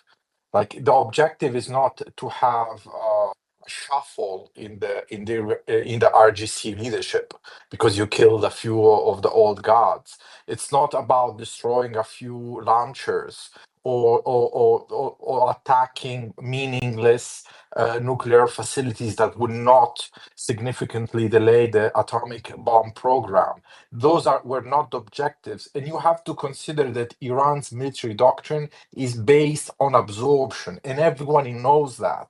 It means that they can absorb that kind of damage, and they can adapt because their military doctrine is mainly based on absorption and a kind of military warfare that is asymmetrical. So you're not gonna win a war like that. So it's you can celebrate it on TikTok and Twitter by showing bombs exploding and saying I destroyed taught material, but really I mean, you're not making much difference on the long run. Thank you so much, Cream. I just gave you a follow. Please follow back. Let's continue with hands. I believe I always want to go to new speaker, Jared. Jared, how are you? Good afternoon. So thank you for bringing me up. So I was listening to Sam, and he sounds like he's, he knows what he's talking about to some degree. But I find it interesting that he's skeptical of Tulsi Gabbard's interpretation of the intelligence, but not Israel's. That makes me question his ability to not be biased. I mean, we're all biased. I get it, but He's a security contractor, Jared. yeah, So exactly. So I don't know why any Are you American talking would. about Sam? Sam is a security contractor? No. Okay, continue. Wait a second, I don't. continue, I just Jared. don't know why any American would trust an Israeli interpretation of the intelligence over an American like Tulsi. I mean, you can say that she's a DEI hire. Okay, I can see that, but so is Pete Hegseth in terms of pro-Israel. Do we really think he's qualified? No, he's there because he's pro-Israel. He's a Christian evangelist, and he's a pretty boy on Fox. That's why he was hired. So let's get serious. It goes both ways. Um, I don't think Tulsi would interpret something just completely But wrong Jared, because, Jared, are you saying hold that on, let me every? finish. I don't know. Let me finish. Are you saying that these people were placed strategically for a reason? Which ones? Well, the ones you just mentioned. Well, I think Trump just thought Pete Hegseth's a cool guy, and I think he liked Tulsi, and he thought, well, she might bring a certain anti-war element to me. But look, Tulsi sold her soul to some degree, okay? I used to really look up to her. I don't look up to her as much. But I have a hard time believing that she would just come up with some bizarre interpretation of the intelligence because she doesn't want to be made to look bad. If it turns out that Iran actually did have a nuclear weapon, then she would look completely foolish. So I don't understand this sudden faith in the Israeli interpretation of the intelligence. And you know what? So what if they have a nuclear bomb? At this point, why don't they have a nuclear bomb? I am so sick of Americans acting like it's a problem for Iran to have a weapon It when is. Israel has several hundred weapons. No, it's not a problem. Israel having weapons is the problem, bitch. Uh, God, I'm Okay, sick of wait, people well, like. hold I'm uh, on, so sick of Jared. people like. I am so sick of people like this guy. Okay, Why just do you not have a problem with Israel having Jared, weapons? Jared, calm down for a well, second. let's see. Wait, Let's Sam, hold see. on a second. Which Hold on a second. Whoa, whoa, whoa, country? whoa. Sam, one second. Hold on. Which country has been Jared, formally Sam, charged one with a second. murder for Sam, hire plot Sam. on like I don't care what 30 Americans? because my government. I just want to say one thing. The one thing that Jerry does say is this. When he speaks about Israel, why is Pakistan allowed to have a nuclear weapon? Why is Israel? Why do they continue to harass Iran? Now, I'm being objective here, guys. I'm just standing back and looking at the entire picture. Continue. That's a double mute. Jared hates Jews more than he. It's a double mute. This guy hates the truth more than Jared he hates hates anything Jews else. more than he loves his own fucking I country. hate Jewish supremacists like You hate yourself. Jews I don't even know if you're a Jew. I don't even know if you're a more than Jew. you I know love you put Jews on a Americans. pedestal. Can't you I guys know you meet put Jews on a halfway? pedestal. Yeah, no, there's no. This no, guy they're not going to let him considers fight it out. if this Let him guy fight it out. considers Iran not a threat to America, even though there's been over 10 different indicted murder for hire But plots Sam, don't you on think Iraq is a Americans. threat as well? Sam, Hold on, don't I you can think? handle this, Jared, Santino. I know, I but can I'm handle the this. I can co-host, handle Jared. Wait a this. second. Listen. Sam, It wasn't a. wait. Hold on, Jared. But Sam, did you say what you're saying? Don't you think Iraq is a threat as well? Who? Iraq. Yeah, but they don't have nuclear ambitions. They Listen. do have a nuclear Listen. weapon, I read. No. Iran did not lie us into a war that cost over 5,000 of our finest young people and people who are committing suicide daily. It's not Iran that lied us into that war. It was Israel and their Jewish neocons in the Office of Special Plans, you asshole. I'm so sick of people like Jared this. hates Okay, so You maybe don't you know care Jews what, about more than he Jared? America. loves America. Don't Let me care. give you Okay, 10 so Do Jerry, we're gonna love examples. get Sam to Israel more 10 than rebuttal. you love I'll Jared, America. give you 10 we're examples of go ahead. I'll give you Why 10 10? reasons. Can it be Yeah, 5? okay, I'll give you 5. All I'll I give you want to hear 5 is did Iran lie examples us into a as to war? why Did Iran Jared lie us should into a not like war? the Who killed IRGC. an American Killing president? US Who stole our troops. nuclear technology? Jared, You spoke. No one interrupted you. Let Sam rebuttal. Let him respond to you, and he's gonna go with 5, not 10, because that's gonna take at least 20 minutes. Uh, Double mute.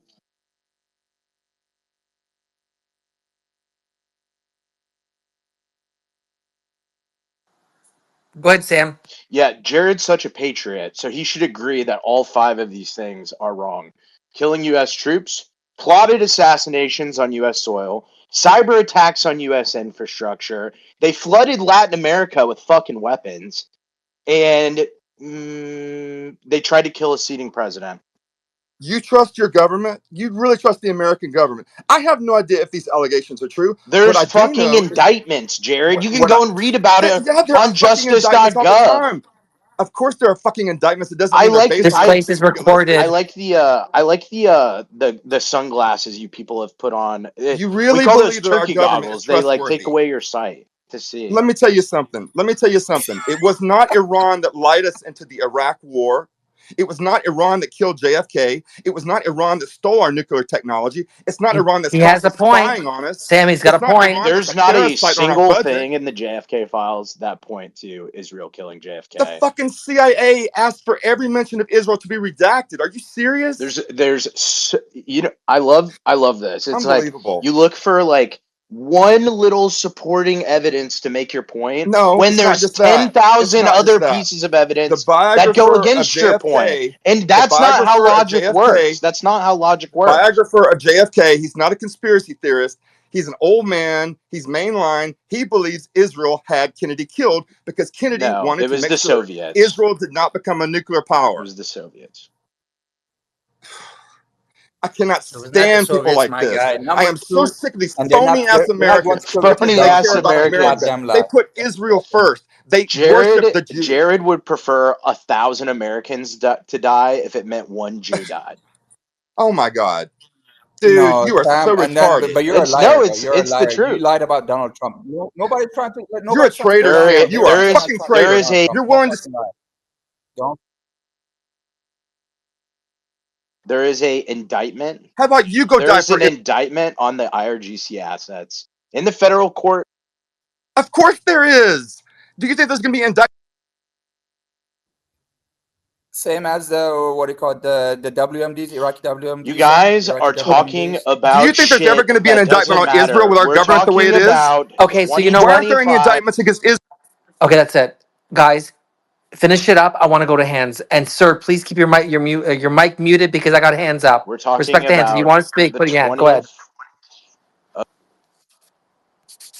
Double mute. I'll respond after him. It is the 20th of June, 2025. I don't give a fuck about the JFK. It doesn't matter. We're never going to get to the bottom of it. But if you're going to sit here and pretend like the country that planned an attack on the US Embassy in 2019 with 3,500 fighters to kill Americans are not our enemy, Jared, you're a fucking retard. And you know you should self deport. There's an app for it. Again, There's I an do app not for trust it. Hold They'll on. pay for you to okay, leave I'm the Sam, done. Okay. country. land your plane, Sam. Are you Okay, done? Jared, you can rebuttal, and then we're Okay. going to move on with hands. Again, it was not Iran that led us into war that caused the death of thousands of our finest young people, that has caused so many This suicides. moral It is not fagging is Iran. so It is old, not Sam, Jared. Iran. Sam, you already spoke. Let Jared respond and don't interrupt him. Go ahead, Jared. It is not Iran that's constantly sucking out our money when we don't even have national health care here. This guy's ridiculous. He's a fucking retard. He's a phony. Okay, thank you so much. Let's continue with hands. You guys have said what you had to say. I hope you guys meet halfway someday. I rhymed. Shit. I look. I'm a rhymer. Okay, let's continue. Let's go to I'll meet him halfway, Santiano. One of us, Santiago. It's Santiago. Santino. We'll meet halfway, Jared. One of us has to kill ourselves. I refuse to share the same oxygen on this earth as you. It makes me sick. Okay, he's gonna don't please because he's gonna come up there. He's getting I ready know here. you love me. I knew. I know you There you love me, go. I was Sam. just waiting. I Okay, know let's you continue love with me. hands. Let's go You can't to. help it. Okay, let's continue with hands. We got 3 hands up. I think we had 4 possibly, but let's go to AJ. Then we're gonna go to Sir, and then we're gonna circle back to my favorite Thomas. Yeah, I kind of want to touch on one thing that Parson was talking about with, the economic ramifications. I mean, I think we have to remember this, just a few months ago, Trump was in the Gulf actually basically trying to collect trillions of dollars of like committed projects, right? Infrastructure projects and all that other sort of stuff. So not only does he have to risk like the current economic situation, but all those future commitments to infuse money into the American economy. He brought a whole lot of U.S. companies there. Is he going to also forfeit that just for this? And that's kind of what makes me think in the back of my mind we're not going to go to that escalation. But I'm still kind of on the fence of that. But they would have to basically, if all those oil fields and all that infrastructure and the economic situation goes up in flames, they're looking at potential future trillions of dollars of earnings going up in flames because the Gulf won't be able to commit that money in the future. So that's it. What do you guys think about that? Well, I think Parsons basically said everything you were saying. I mean, he validated. He said it. Yes, absolutely correct. I mean, if this war happens, that is the repercussions in the future. Wouldn't you agree, AJ? No, right, but he brought in just the existing economic situation, like gas will go up and all this. But he just went there a few months ago and collected exact future commitments to invest, right? And so not only are we going to lose the current economic situation, we're going to lose all that money that all those U.S. companies thought they were going to get. He's, one of the, like for example, one of the companies that went there was Nvidia, right? And Nvidia basically got cut out of the Chinese market, and a lot of tech people were grumbling. They were saying, we're gonna, China's going their own way. And then basically, I think what Trump did is, all right, he said, okay, I'm going to go to the Gulf and I'm going to get all these Arab companies to invest in AI and invest in all this infrastructure. And you're going to basically, I'm going to make you whole like that. Right. But if that gambit goes and then the Chinese market gets closed, it's like really bad for the US economy. So is he gonna like just for a stupid discretionary war, what is he gonna tell all these companies that he promised billions of dollars in revenue? You know what I mean, Going to Santino? say no deal. I He's don't. going to say no deal. I mean, this is what's going to happen. It's not happening. I mean, what can you do? You can't take blood from a stone. So if this happens, that's Yeah, exactly what he's going to say. but it's stupid, isn't it? I mean, it's like insane. I mean, I don't know. I I like think. that logic is insane to me. I think. Okay, so you know what? I don't think Let's it's get gonna Sam to. matter. I don't think it's gonna matter. Hold up, Sam. Okay, Let me wait. talk. I think the How's Hold South. on, Byron? I, Sam. Honestly, I got to keep with the hands because they're going to get really angry. But I want to hear what your point on this because I think yeah. you have something good. Let's go to Sir, quickly, Sir, and then we're going to go from Sir. We're going to go to Thomas, Doctor Strange, and then I'm going to circle back to you, and then we're going to go to Kev. Go ahead, please. Yeah. So like what AJ was saying. Listen, this is not the Trump's plan. This was Israel, like always, going rogue. They've been going rogue. They like most of the fights we have is not because we want to, because they drag us into there and they blackmail us into there as well. So Israel is not an ally of the United States; it's a parasite. They sell our military secrets to China. They don't help us in Ukraine as well. So they're not like it's a friend that will drag you to hell, man. So if you keep Why hanging did on wait? to them, Hold on. yeah, Why are they you have a lot of saying money. we? They have a lot of, But because it's American, yeah. you're So American. we exactly. Yes, Okay. I'm an American citizen. Yes, Sam, I'm an American citizen. Okay, Now we got so confirmation. Yeah. Yeah, some Americans have accents, yeah. buddy. Big surprise. Jared, please. But Go ahead, like, sir. Finish I up. don't Land your plane, necessarily like sir. when like Suleiman talks about Okay, American so politics. You know what I I mean? don't like when American sounds like you, bitch. guys, honestly, finish up, sir. Please land It your doesn't plane. take much to How upset far are you in the Jared. sky? Okay, all right. Anyway, so like that's my point. So like this is like Israel going rogue, fucking up for everybody. America has has no time right now to fight Iran and like sacrifice all those people for it. So this is Israel going rogue. So it's best to cut our ties from Israel and be separate. Like everybody will be happy, and Israel needs to either move out of the Middle East or try to play nice and integrate in the Middle East. That's Thank it. you so much. I don't think anybody can play nice anymore. This is why I've come to this conclusion. Let's keep going. Let's go to Thomas, and then we're going to go to Doctor Strange, and then Kev, and then Sam. I want to hear your points too. Go ahead, please. Thank you very much.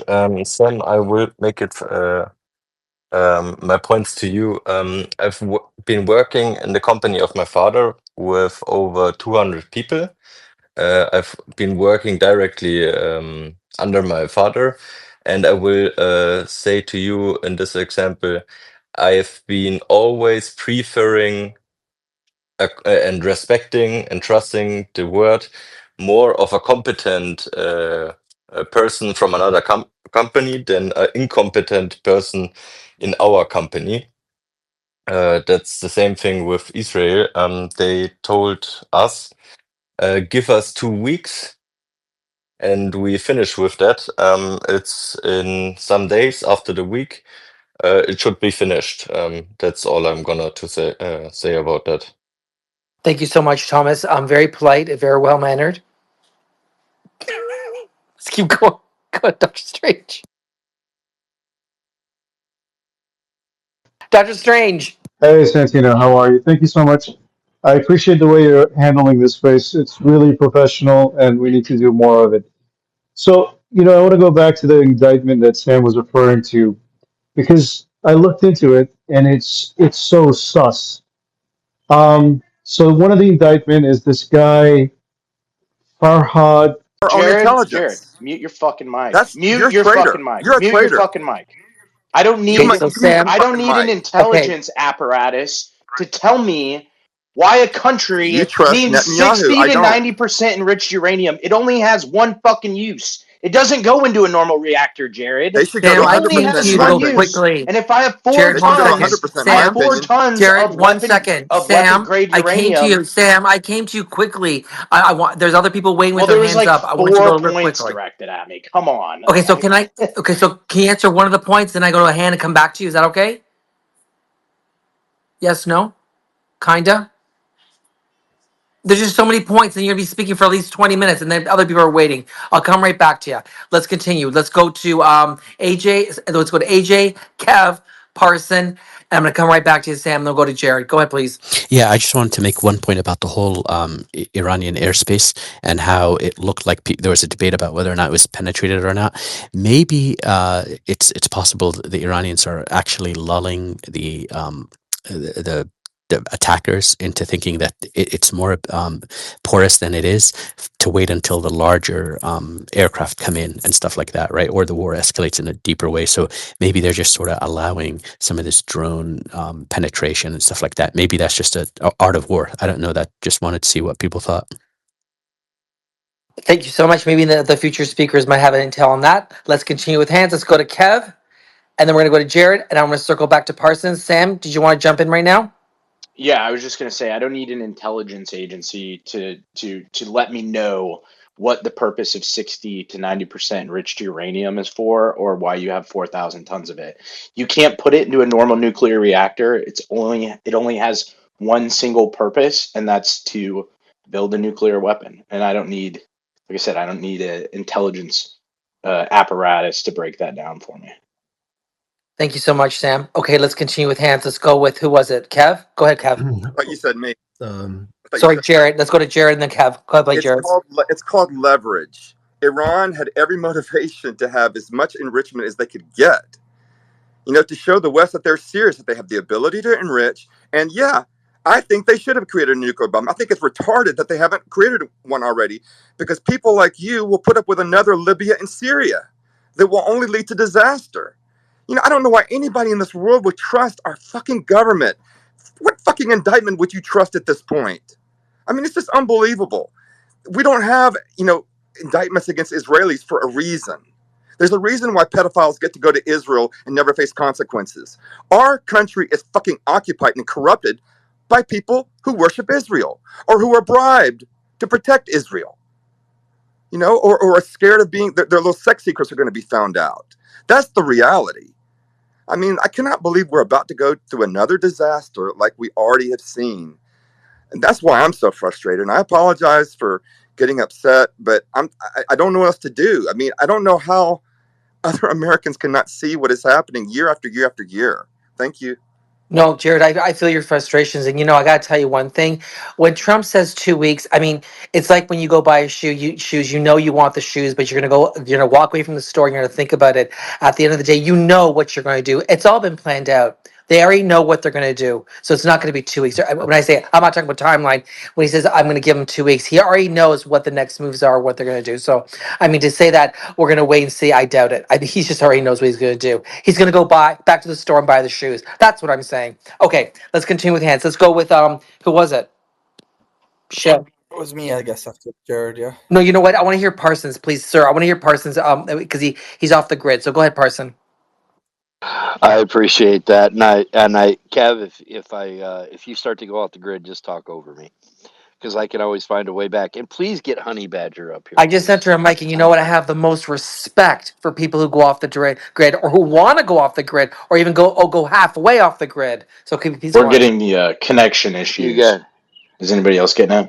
yeah. Sarah said that might happen, but it won't die. It she'll get within range of a good signal within 90 seconds. She knows Elon really well. Exactly. So let's get back to the actual amount of uranium and its actual percentage of enrichment. And the only reason why we know about it is, well, Iran declared it. So it's a couple pounds.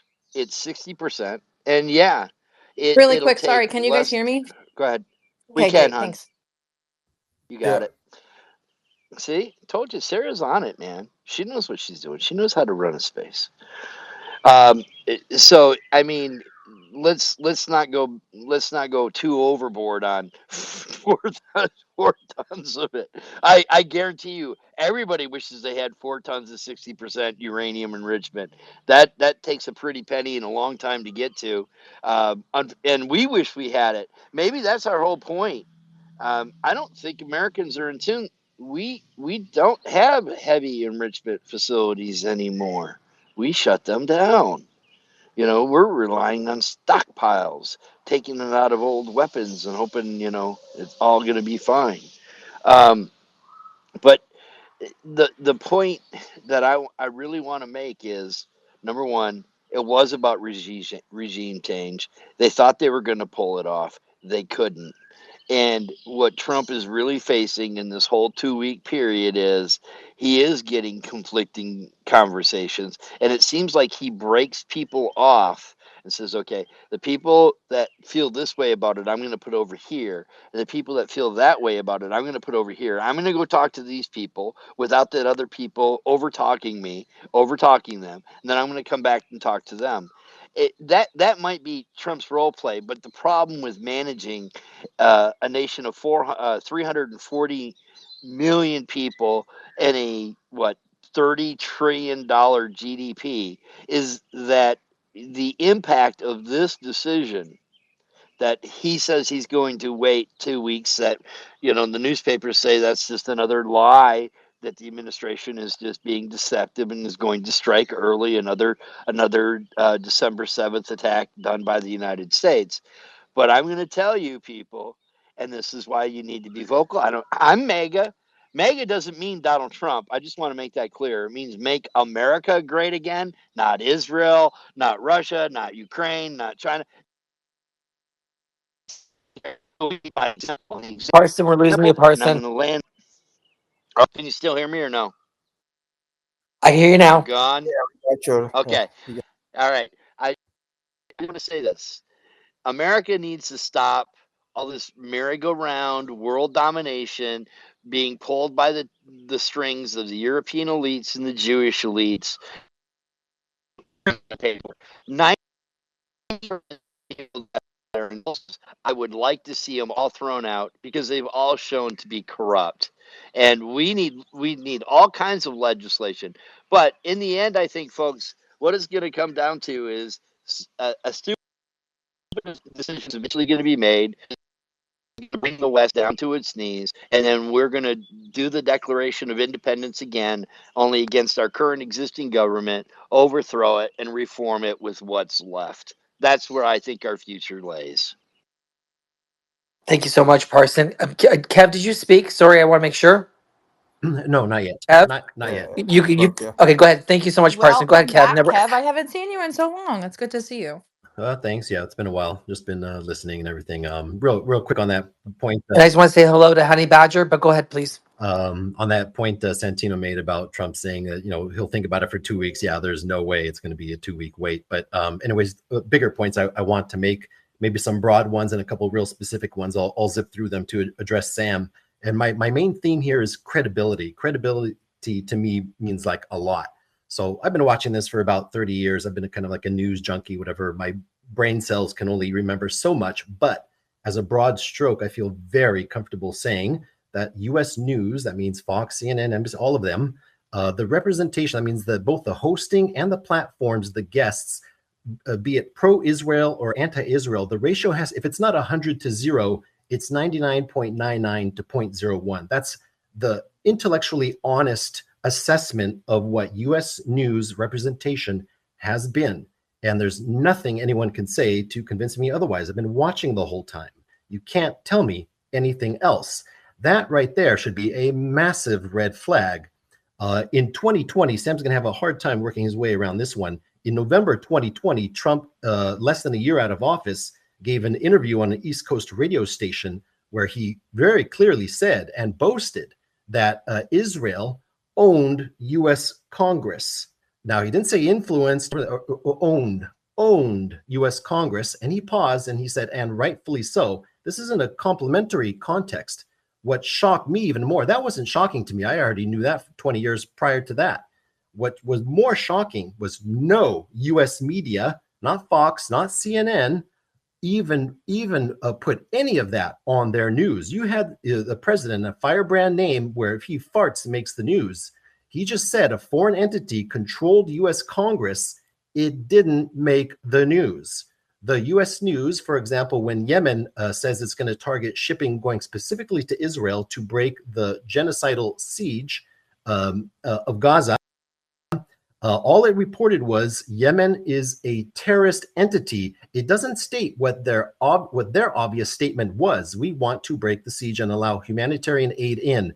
U.S. news lied either directly or by omission what Yemen was doing, and they said they're targeting world shipping. No, they weren't. They're targeting shipping going specifically to Israel, which, by the way, it's all countries' legal obligation to break a genocide, not to arm it, finance it, and give it diplomatic immunity like this country did, which, by the way, the ICJ voted essentially unanimously in January of last year that Israel was committing a plausible genocide. The final decision is still pending, of course, but you can imagine if it was plausible genocide basically a year and a half ago, you can imagine what it is now.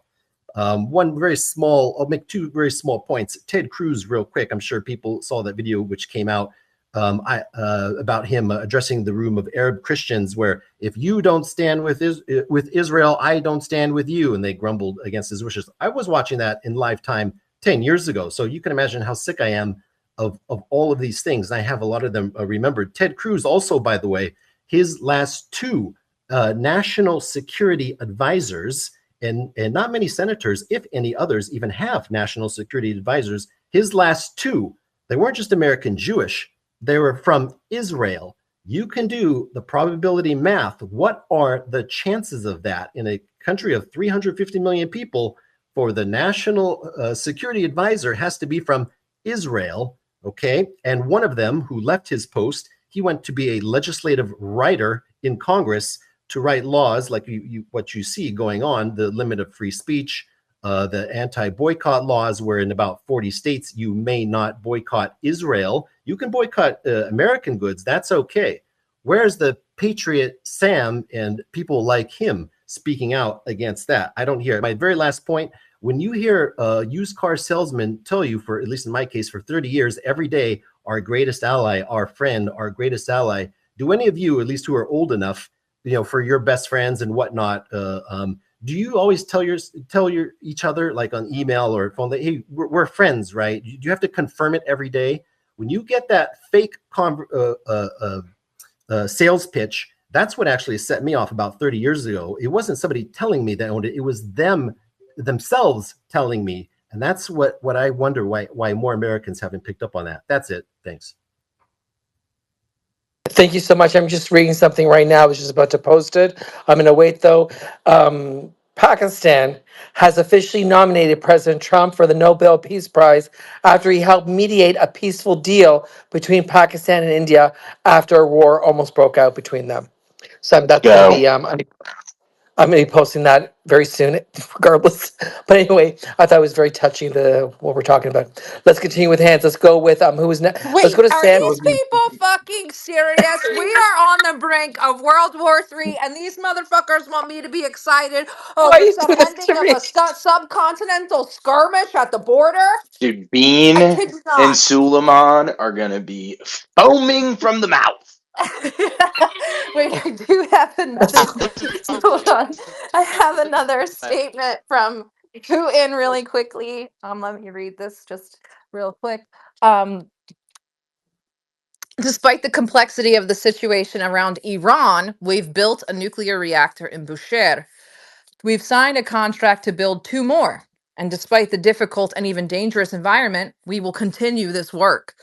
We are not evacuating personnel from there. On the contrary, relying in this case on the known level of our relations with Israel and our recovering relationship with the United States, we've raised the issue both with Israel and with President Trump. We are fulfilling our functions there based on our view of Iran's right to peaceful nuclear energy. And based on that fact, we are acting fully within national law, within international law. We have asked them to ensure the safety of our personnel. Thank you so much, Sarah. I just wanted, I had to respond to Kev. Word on the street is you definitely now need a permit to fart in North America. Just throwing that out there, Kev. Where do Um, we get the farting permits? I don't know. I'm still Googling it. Mercury! Speaking of farts, Mercury's here. Hi, how are you?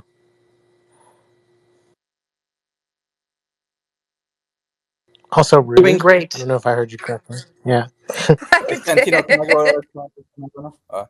Why is Jason? Hello, sorry. Yeah, can Phone you hear me? calls coming in. My Iraqi friend just messaged me, and they are very happy in Iran. And he said, Today I will make for you an interview with the people of Baghdad in the English language." Hey, Sarah, do you know who Scott Horton is? Yeah, he's great. May I play something short where he was on Piers Morgan Yes, please. He's explaining? awesome. Yeah, go ahead. Give me, let me make sure you can hear it loud. Bear with me. Trust the Iranian regime as far as he could throw them when it comes to potentially creating a bomb. It doesn't come down to trust at all, and I beg the rest of the panel's forgiveness. I'll try to stay quiet later on in the hour here and let y'all talk. But just real quick so you understand, we had a deal in 2015 under which Iran exported every bit of their enriched uranium stockpile to France, who would then turn it into fuel rods and then ship it back to Iran to use in their reactor. Now the nuclear reactor produces plutonium waste, but they don't have the facility required to reprocess plutonium to get all the impurities out to make weapons fuel. So they had no plutonium route to the bomb. The Russians would come and get the plutonium out of their reactor when it was full and time every couple of years or whatever. Now, their uranium route to the bomb, because they were exporting every bit of their enriched uranium out of the country, was they have this arbitrary timeline breakout period. They call it the breakout point, that it would take them 1 year if they decided to withdraw from the treaty, kick the inspectors out of the country, and begin to enrich weapons grade uranium. It would take them a year to have enough to make one bomb with. Now, the new report that came out said that on top of that, it would take them another couple of years to have an actual warhead ready to do anything with it. And I'm sorry this is complicated, but I know people can follow on this if you know anything about the history here. That let me explain real quick now that the Nagasaki bomb was a implosion bomb, a plutonium implosion bomb, which is the type of bomb that can be miniaturized and fit to a missile. But the Hiroshima bomb was a simple gun type nuke, a uranium nuke, which is a humongous thing. Iran could never fit that on a missile or deliver it to Israel or the United States in a million years. And so if they had a single gun type nuke or two, it would essentially be to test off a demonstration round in the desert to show that they have one, but still would not make them an offensive threat to anyone. And as the CIA concluded in '07, they abandoned all research into a weapons program, even bothering to look into it in '03 when America got rid of Saddam Hussein for them.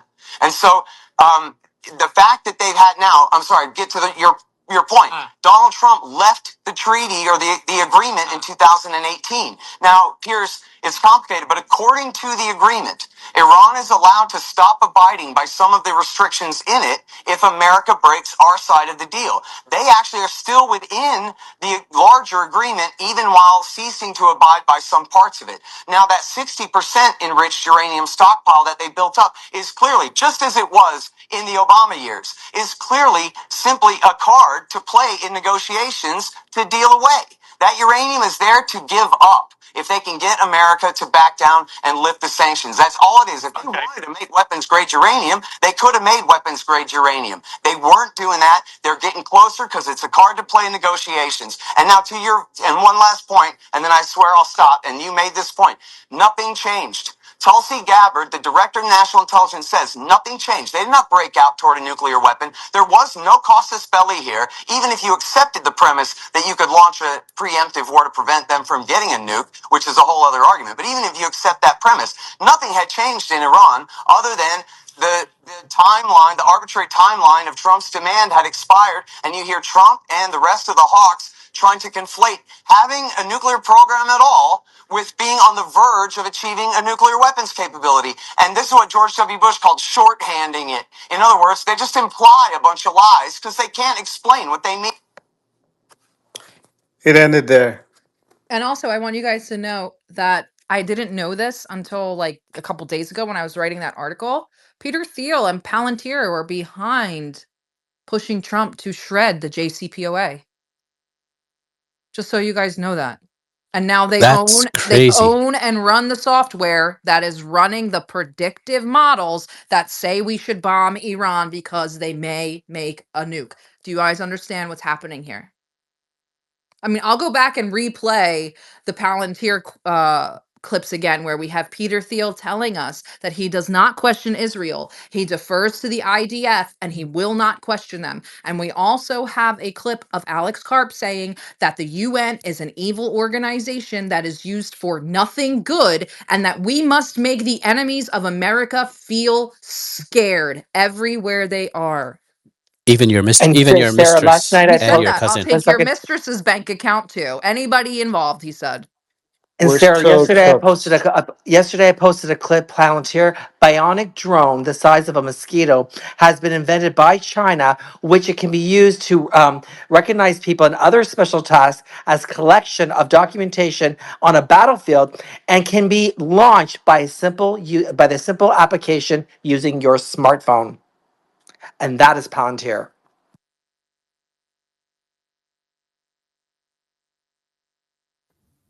Hello. What up? Is that Santino? Can I go next? You know what? I just want to say hi to Honey Badger for 1 second, then we're going to go to you. Sarah, what did you think of that? That the fact that mosquito that they can use the smartphone I right saw away. the video and I was gonna translate it and I was like, this is too much for me right I now. I couldn't even. gotta I can't even. focus on Iran. So thank you for talking about that. I did see it.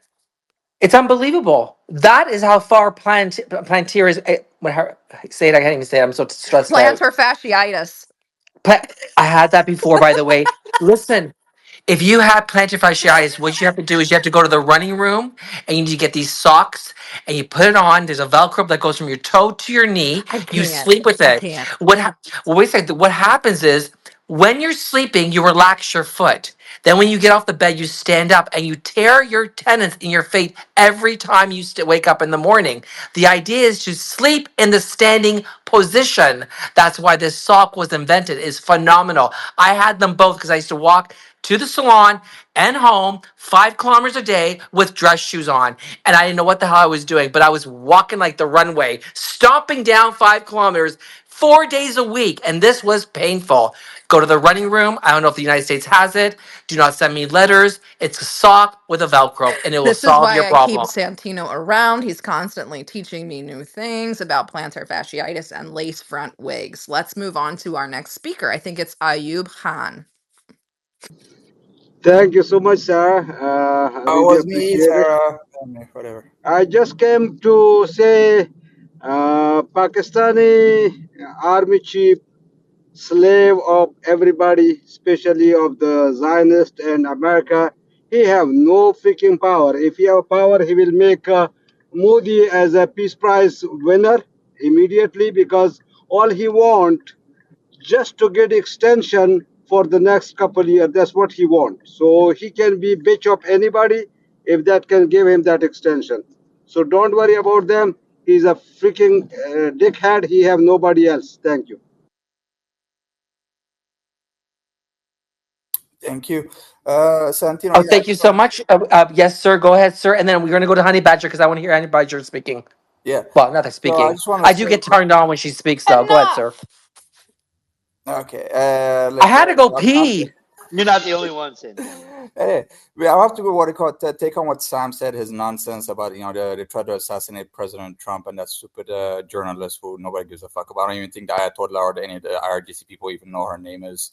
But anyway, yeah. So like She's an Iranian American, I and understand. I don't give a Like, I fuck. don't think She's they still know. an I American, don't think they and even at know the who end the of the fuck she day, is, Are we man. doing this again? Sam, Are at we the end of doing the this day, again? Sam, be she's quiet. still an American on U.S. soil. Like, yeah, So but they yeah, don't I even give a know her shit. name though. They just propaganda. But I just want to say they They accuse the do know her name. Ayatollah. She's a Oh my journalist. God, can I just finish? They accused the Ayatollah before for trying to assassinate Pope John Paul II. That was nonsense. The Turkish guy accused it. Like they tried to pin it on him before. So it's not the first time they try to pin some ridiculous thing on the Ayatollah. And they even try to say that they're trying to assassinate the Saudi ambassador in Washington, D.C. They make all sorts Which of they did. bullshit up. And not only that, remember like in the 1960s, Operation Northward, they were trying to make up a plan to basically kill U.S. citizens, the CIA, and then blame it on Cuba. So this is Kennedy saw that and was like, what the fuck are you guys doing? So this is like part of the course of our intelligence agency and especially the Mossad, false flags, making shit up. So like you can believe nothing basically what these people say. Zero, zilch. Oh no, we're in false flag season, baby, all the way from now until 4th of July, 250th anniversary, baby. Let's go. False flag season is upon us. If you guys are buying everything coming out of these Americans, you're retarded. We've literally got a That's you, Sam. huge multiple divides in America going on right now. We have one half of MAGA that's been completely subverted by Palantir and Elon Musk and friends, and a regular side of MAGA that's like, what the fuck is happening? There's a lot going on. There's a huge information war. There's a huge fog of war. Things are getting very weird, and false flags will be upon us and fake news. So honestly, they've all met with Steve Bannon in the last 2 weeks. What is Steve Bannon's mantra? Flood the fucking zone, confuse the people, do whatever you want. That's exactly what they're doing right now. Keep your head in the game. I think it's time to go to Honey Badger. How are you doing, Nance? I'm great. I'm great. So, I'd like to clarify something for everybody in here or anyone in here that believes that Christians are supposed to be pro-Israel. I can only address the Catholics and the teaching therein, but I have been doing a deep dive on this, and it's because I've had a lot of pushback from the Eastern Orthodox faith, and so there's two main in Vatican II. There are two documents that are they're not high documents. They're just basically an unpacking of terms, and one is Nostra Autente, which essentially it addresses the two Abrahamic monotheistic religions, which is Muslim and Jew, and then it even goes into like Buddhism and Hindu, etc. And so the thing that I want to make very clear for anybody who is in here, we have no allegiance. We have no, how do I say, required allegiance. As a matter of fact, we don't unite with we unite ourselves with either. We see that they pray to a God,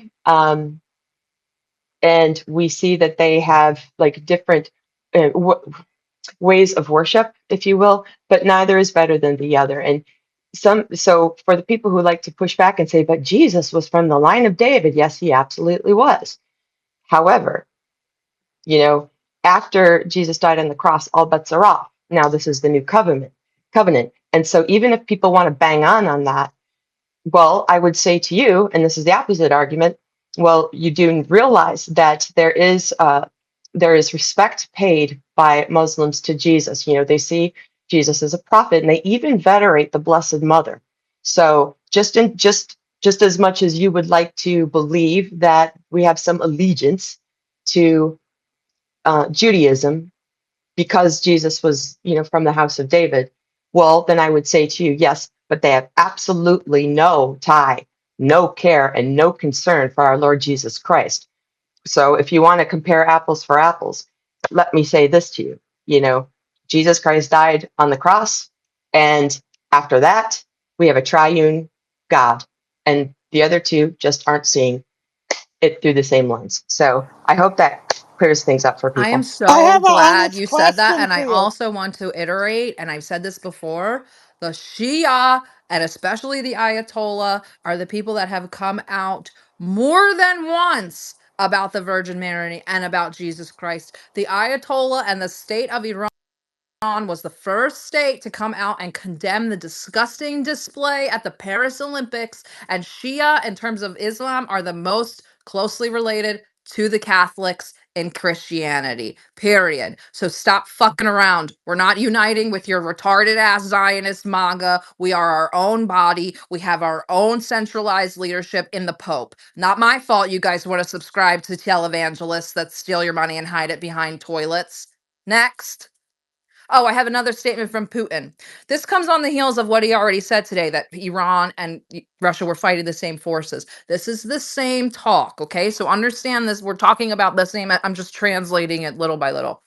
Okay, he says, it worries us. And I say this without any irony, without any jokes, of course. There is a great deal of conflict potential and it's growing. And right under our noses, we are directly affected. The conflict we are experiencing in Ukraine in this direction, what's happening in the Middle East. And of course, we are deeply concerned about what's happening around Iran's nuclear facilities. We are concerned about what this could lead to. And this unquestionably requires our not only close attention to current events, but also a search for off-ramps and solutions, preferably by peaceful means on all fronts. I am speaking about absolutely sincerely for the sake of that, amongst other things. This is he said twice during this that they were sliding towards World War III, and he said more than once that him and Iran are fighting the same forces. What do you guys think that means? I Is don't know that who. an open question? I don't know. I mean, you can respond. It was kind of rhetorical. We can move on. But yeah, No, I think it. I'm getting tired of the people that, where's Russia? Why isn't Russia doing anything? Where's Well, you know, Russia? Sarah, that's a lot of people were saying or were arguing two extremes, right? That Russia's going to go all out and commit troops, or they're going to do absolutely nothing. And I was always like, none of those make sense at all. They are going to do something, and they're not going to go out of their way to tell us what they're going to do. So we just kind of have to like see how it plays out. There's Look, absolutely AJ, that defeats the whole purpose. Why are they going to tell people what they're going to do? No, exactly. But what I'm saying is, it was such a reductionist argument to say either they're going to do everything or they're going to do nothing. They will do stuff, and they're going to play dumb, and they're going to just lead people along, and things will happen, and we'll just have to sort of like Monday morning quarterback it. That's really all I'm saying. I think it means Russia long range missiles can just take, uh, I keep forgetting the name of it, Israel completely out. I think that means that they're saying if we want to take out Israel to stop this shit before it's World War III, that is what we will do. Who said that Iran was getting their asses beat? A drone just flew all the way from Iran to Haifa and didn't even get Sarah, I was shot Sam, down shocked. I until was it Sam, shocked. that was Sam. it Sam didn't says even get Iran's shot getting their down until asses it beat. got No, to no, No, it Haifa. didn't. it wasn't No, Sam. you're right. You're right. You're right. There What was was this guy came in and he says they're getting their asses beat, and I was like, "Are you are you smoking?" Up? The minute you went to me, San Antonio, he jumped out of the freaking. Santiago! Oh, I'm sorry. Could you I imagine? just ate. Could you imagine being like a Russian salesperson from like Almaz Ante or whoever makes those S400 systems, and just going around like a traveling salesman and like, I would like to sell you the S400. And first of all, let me just show you the Iron Dome, which is just a wrapper for Raytheon or David Sling or any of this sort of stuff. It would almost be like what the Chinese did with the J200, where maybe a year or two ago most people never heard about it, and then we had that little skirmish, and that was just like a promotional advertisement for Chinese weapon systems.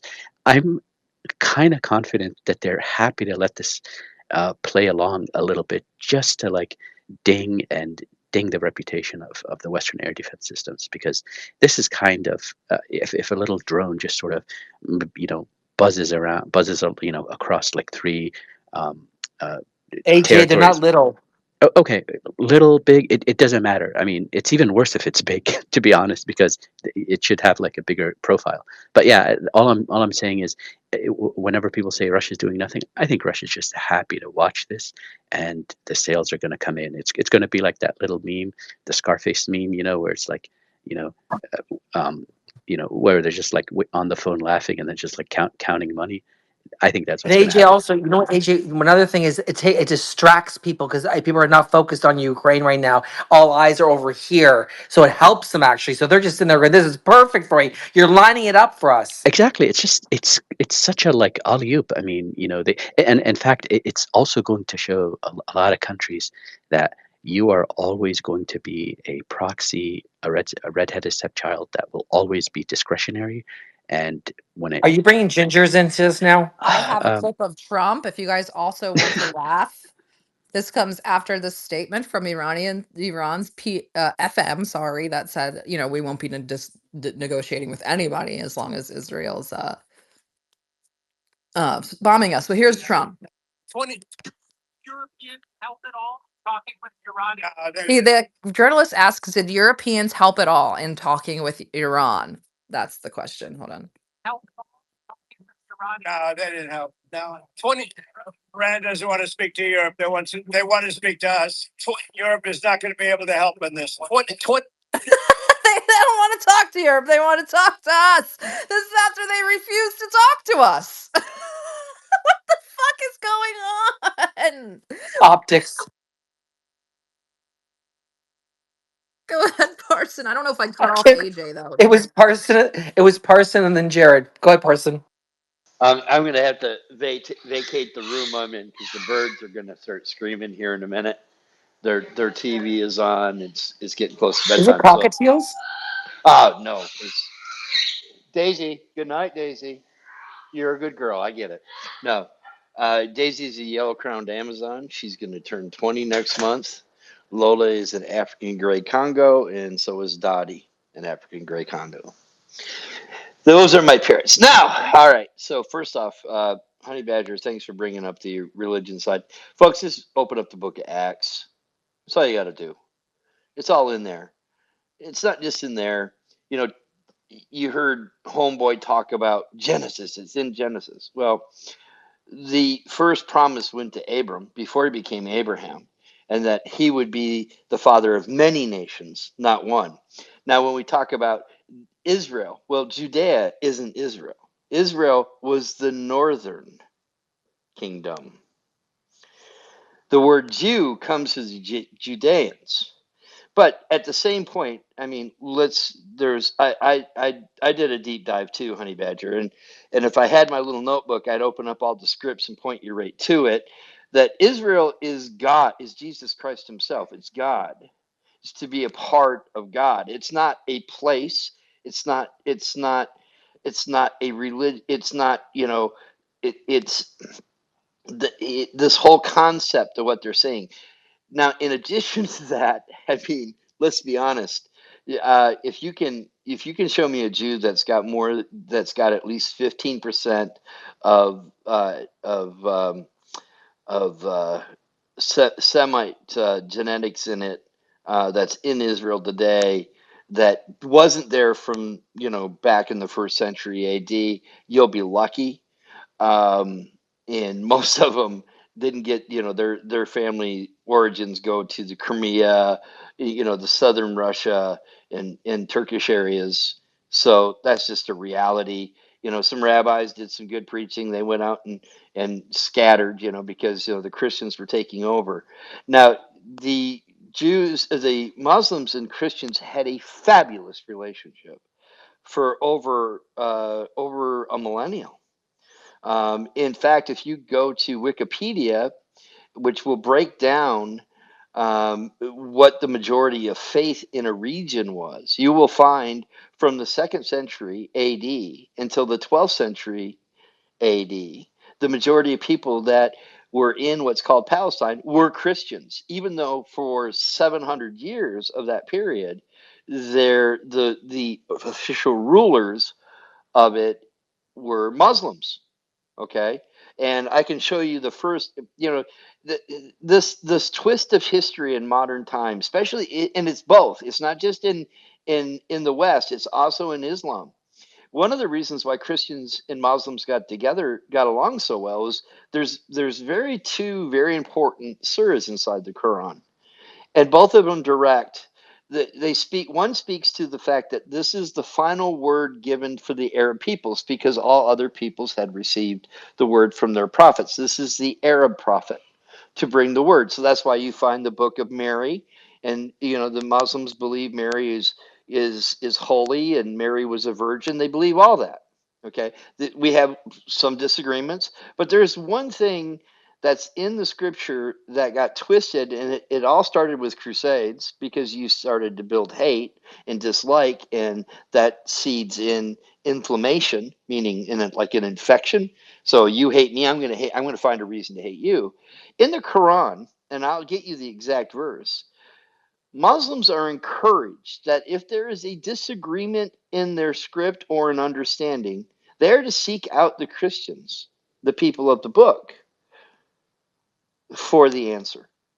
And that's one reason why Muslims and Christians in the first millennium got along so well. I mean, they were hand in glove, folks. So much so that when the Muslims finally took Constantinople and overthrew the Roman Empire and struck their first coins, one side of it was Islamic, the other side of it was Orthodox Christian.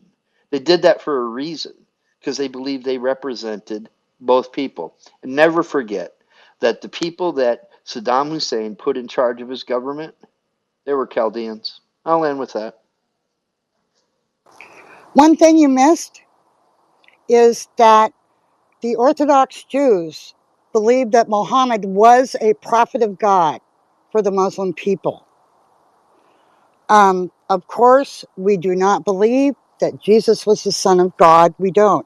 But then Christians don't believe that Muhammad was a prophet of God. They don't believe that the Quran is correct. My feeling is if all the religion can respect each other's beliefs, books, respect the Quran, respect the Bible, respect the Torah, it would, and it was that way for a very long time. The Jews were in there with the Muslims and the Christians in Iraq and all over the Middle East, and they all did very well. They got along, they intermarried. I mean, yeah, my brother, Jewish, married an Iraqi Shia woman, and they have no problems getting along. And our families get together, and there's nothing but pure love and respect. This can be done. This can be done. Thank you.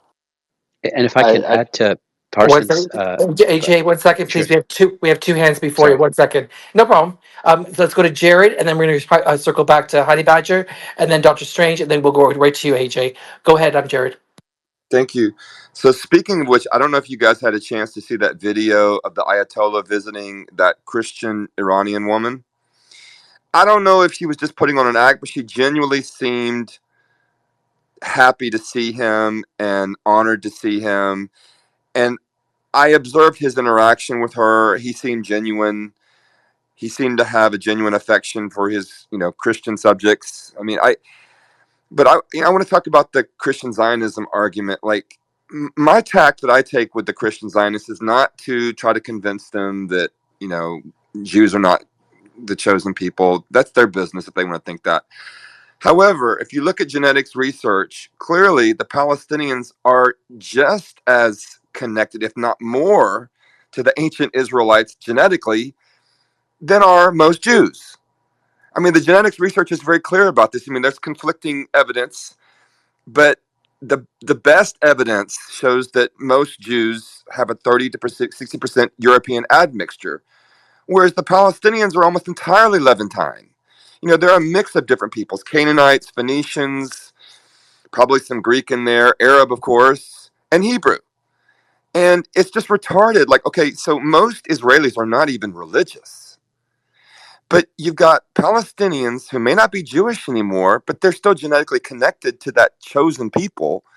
Why are you choosing to say that the atheist people who believe they are ethnically Jewish, why are you prioritizing them over Palestinians who are no longer Jewish but are still religious, but are still ethnically connected to the Hebrews? I mean, I just don't understand. It's so retarded to act like you have Because to the real elevate. Judaism believes that Judaism is a religion, not an ethnic I people, know, but not I'm a. talking about the. Oh, the I know, but I'm talking Zionists? about the. Well, that's part of the Yeah. whole thing for the Zionists, you see. Well, the Christian Zionists is what I'm getting at. Yeah. Is like they're completely ignorant. They're completely ignorant of the fact that the Palestinians are genetically connected to the ancient Israelites, at least partially. Even more so, most likely, according to most studies, than are most Jews in Israel Yeah, today. but here's how So the it just Christians get around it. They call it Judea and Samaria. It was never right, right, Palestine. It's Judea right, and Samaria. It's just right. ridiculous balderdash. Well, thank Balderdash, you, I but say. I want to.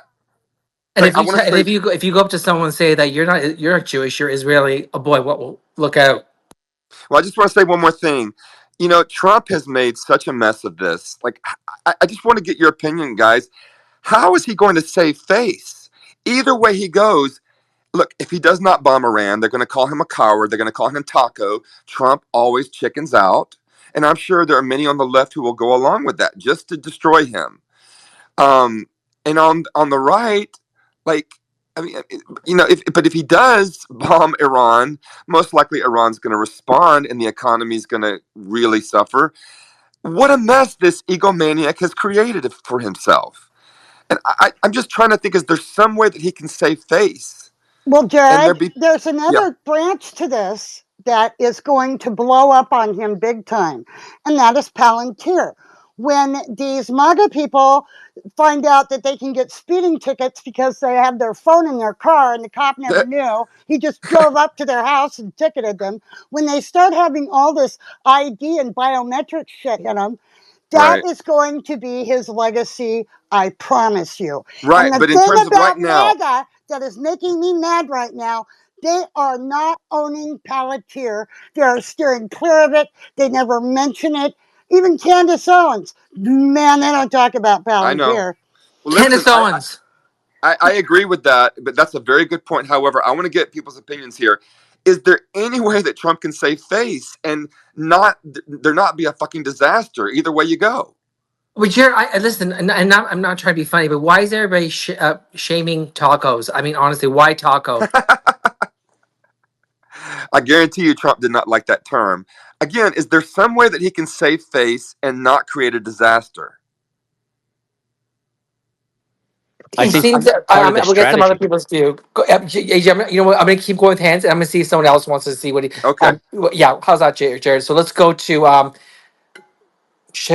Honey Badger. Yes, go ahead, Honey Badger. From Honey Badger, we're gonna go to Doctor Strange. Doctor Strange to AJ, and then Mo, and then Jared, if you want to respond back to Honey Badger, go ahead, please. Thanks so much. So a few things about that, and I think it was Parson that mentioned these things, and so the most highly misinterpreted um, chapter in the Old Testament, Genesis 12:3. I will bless those who bless you, and him who curses you I will curse. And by you all the families of earth shall be blessed themselves. So how this is being misinterpreted, in certain Protestant and political Zionist interpretation, especially among the evangelicals, this is what they take it to mean. If you bless and support the Jewish people in Israel, God will bless you. If you don't, you will be cursed. Well, that's not it at all. This leads, to people that it leads people to believe that Christians must uncritically support all Jews' causes and the political state of Israel, or face divine judgment. So this is not help. This does not hold up to examination, because by you and all your families of the earth shall be blessed. This refers to Abraham's ethnic lineage. I'm sorry, this does not refer to Abraham's ethnic lineage, but his spiritual seed fulfilled in Jesus Christ, the true descendant of Abraham. So now, and then St. Paul in Galatians says, now the promises were made to Abraham and to his offspring. It does not say, and to offsprings. So referring to many, but referring to one, and you to your offspring, which is Christ. So, the blessed promise to the nations through Abraham is Christ, not an ethnic or political nation. It's really silly when you think about that. So, the church is the new Israel. It's the fulfillment of God's promise, and henceforth the new covenant. Listen, I agree So, with you. I was just pointing out that even if no, you it's can't okay. convince them It's cool, otherwise, you can Jared. still show them how retarded it is, because Well, the Palestinians are exactly. actually more connected to But those Israelites. thank you. Let me just finish up here, Jared. I'm not disagreeing with you. I'm just explaining the church's stance. So just to make it abundantly clear. And this is actually why I did a space on Monday about this very topic, because everybody's asking how, President Trump is going to back himself out of this. I actually did a space that was entitled A Poorly Catechized. And of course, I don't, I mean, Protestants, you deal with yourselves. I deal with my own, to keep it straight. By that, I mean my own faith, you know. But a poorly catechized Catholic is a weapon of mass destruction, because it is. Because if you don't understand your faith, you're going to go out and say all kinds of nonsense, like we must align with Israel, right? So that's just one of those things. And the other thing, like I mentioned, Nostra Aetate, and there is also Unitatis Regenti Gratio. So this addresses both of those things, and this is where Catholics get picked apart by Orthodox and Protestant, because because of what the very thing that you're saying. The Nostra Aetate, affirms the universal dignity of all human beings and a shared quest for truth and goodness. There, ergo, what is stated there is, so for in regards to the Muslim faith, they have a sincere faith. They pray to God. They have practices that lead them to the Lord, such as fasting. Oh my gosh, I'm so sorry, you guys. Why can't I think of it? It's right during Lent. Forgive me. It's there, 40 days of fasting. But the Muslims, oh my gosh, I'm so sorry. Why can't I think of it? Tell me. What is it? Ramadan. Ramadan. Ramadan. Thank you. I apologize. I hate it when I do that. But yeah, so a lot of these same practices, align with the Catholic faith as well. But then, and Lumen Gentium, the Church constituted and organized in the world as a society subsists in the Catholic Church, although many elements of sanctification and truth are found outside of her visible structure. So in other words, it's like you're looking through a keyhole and you're not seeing the whole picture in, the Father, Son, Holy Spirit, the triune God. You're seeing one element of the three. And that's the difference. So though you can see, God as, your master, we see him as God the Father, and a loving Father who tells us to be merciful and to love our enemies. It's not just good enough for me to love people that love me back. No, I must love my enemies. And that's a very, very tall order. So essentially, I wouldn't call anybody that disagrees with me my enemy. That's not what this is about. You're supposed to love people into the fullness of faith. And now you see President Trump making some really kooky decisions and I voted for him three times. I'm not saying anything about that, but he's just a dude, I guess is what I'm at the bottom line. I'll land it there. He's just a dude. This is not divinely inspired. He's acting like a man with a lot of power. And I would submit his biggest advisor, this is not a joke, I'm dead serious, is Ivanka Trump herself. Unfortunately. I might agree. Really quickly, we have a statement from Tulsi, who got the call today. The dishonest media is intentionally taking my testimony out of context and spreading fake news as a way to manufacture division. America has intelligence that Iran is at the point that it can produce a nuclear weapon within weeks to months. If they decide to finalize that assembly, President Trump has been clear that can't happen, and I agree. But that doesn't contradict what she said in that testimony. She said they were not pursuing it. That could be classified hearsay.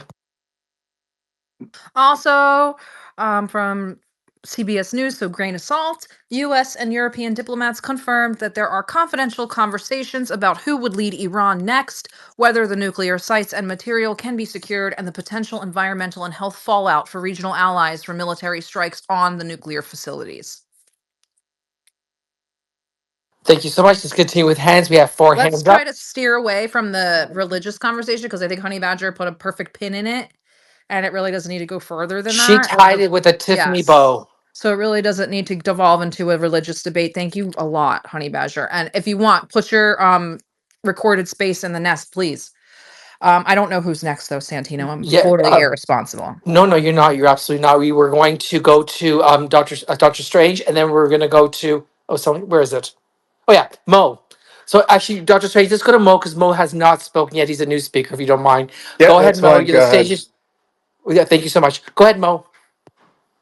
Mo. Hello, everyone. Mo. Yeah, I'm with you. Hello. Hi, how are you? Can you hear me? Okay, nice. Loud and clear. So yeah, we were talking about the war on Iran and all of that. I just wanted to touch base on being in the Middle East, how people remember the war in Iraq, because the U.S. came in, they said, okay, Iraq has nuclear weapons, and then they came in, they took all of the oil supply from the country, stored it away, and then left us with problems like ISIS, extremism, and all sorts of economic crises that we cannot recover from to this day. And here we go in 25 with the same problem again, with Netanyahu saying, okay, they have nuclear weapons and we need to change the regime. Exactly the same exact phrasing. We need to remove Saddam Hussein. We need to remove Ayatollah. They have nuclear weapons in Iraq. They have nuclear weapons in Iran. And if we remove Saddam Hussein, it's going to have, what did he say? Beautiful They ha- they Positive hate us for reverberations. our reverberations. freedom. They hate us He for our said freedom, he Mo. said positive reverberations around the region. Positive reverberations The on the I vibes, the guarantee you vibes. it's gonna have positive reverberations on the region. I mean, come Well, on. he was telling the truth for Uh, his country. It did have positive reverberations for Israel. on the region though, I don't think so. No, no, Not I'm saying for terribly. Israel. First, Israel got cheap yeah, oil out of yeah, it I understand what you're saying. and got rid of one of their But enemies. yeah, but then let's just think about it, because I think the senator asked him, "What do you recommend that we do?" And now hearing this when I'm about 30 years old, I'm like, what the fuck are you saying? You're saying, how can we sacrifice our soldiers for your benefits? How can we sacrifice our taxpayer money for your service, Israel? How can we bow down to your service? How can we be a good servant to you, Israel? So, what do you recommend that we do? And then he goes on to say that we have to remove the regime in Iraq. And of course, he's going to say that. And how many um, Israeli soldiers did go to this war? I think zero. I think zero. People from the majority was from the US and then Canada and the UK, but none of Israel IDF soldiers went. So, and I think it's exactly the same thing is going to happen. But excuse me. But there's a new issue going on. The US is already in a proxy war with Russia. The US is in already a huge diplomatic problem with China.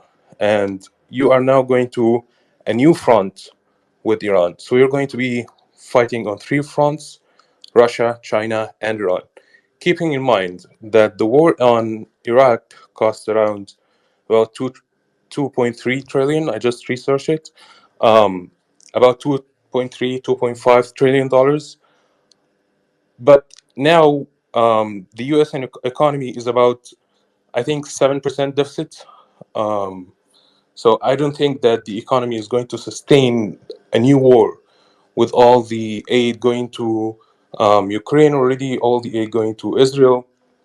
And by the way, the $3.4 billion aid to Israel is completely bullshit, because that doesn't count the, as Tucker Carlson said it best, that doesn't count for the military actions going on, moving all the airplanes, moving all the ships, and like moving all the artillery. And it's just the $3.4 billion is just counting the cash, but not the rest of the aid as well. So I don't know how people are just falling in the same mistake again. And as always, like people far away on the other side of the world have to suffer the consequences. The taxpayers and the working class in the US have to suffer the consequences, but not us. Not us entirely. We are the billionaires in the US. We are going to be making a huge profit because our factories actually manufactured fucking weapons, and we're going to business. War is good for business for them, so they're gonna make sure that war never stops around the world. So yeah, I just wanted to say it's a new cycle. It's exactly the same one, but in a new era. About 20 years later, exactly the same excuses, exactly the same words, exactly the same bullshit, essentially. And yeah, I wanted to post out. I wanted to let it out because I was going to implode. Thank you all for listening.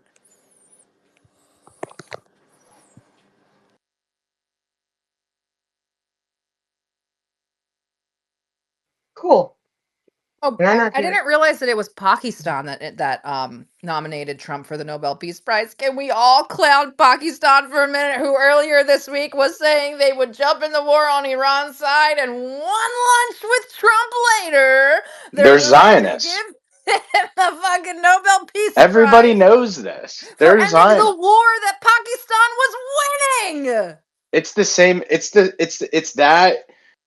We were talking about it earlier, Sarah, about Saudi. Like they're Zionists too. I'm telling. Like most of these Gulf countries, I, I I beg to think. I beg to disagree. I think here's the thing. Everybody knows that he's a psychopath, and if you get your opportunity to shoot your shot, butter him up, and just make him go wild, why not take advantage of that? Who's a He's psychopath? a Trump. He's a narcissist. He's a All right. narcissist, and you butter him That's up, and that's what he does. I mean, it's they're playing the yeah. game. Don't And hate the that's player, why I hate the would game. argue that's why I would argue Ivanka is his number one advisor, because nobody can manipulate a person, a dad, but a daughter, You don't think? and like, oh, daddy, if that's massaging his ego, oh, daddy, please, daddy, you don't know what this means to me, daddy. You You know don't what I think? mean? You That's don't my think argument. MBS is a Zionist?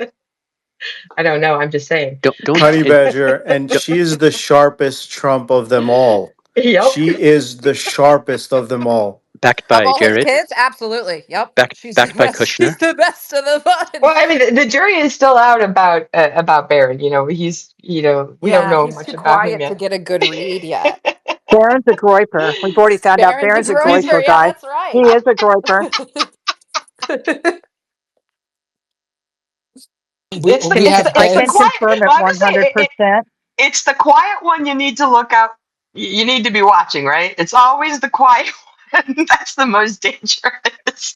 Plus, he is Melania's son, so I'm just saying And he's tall.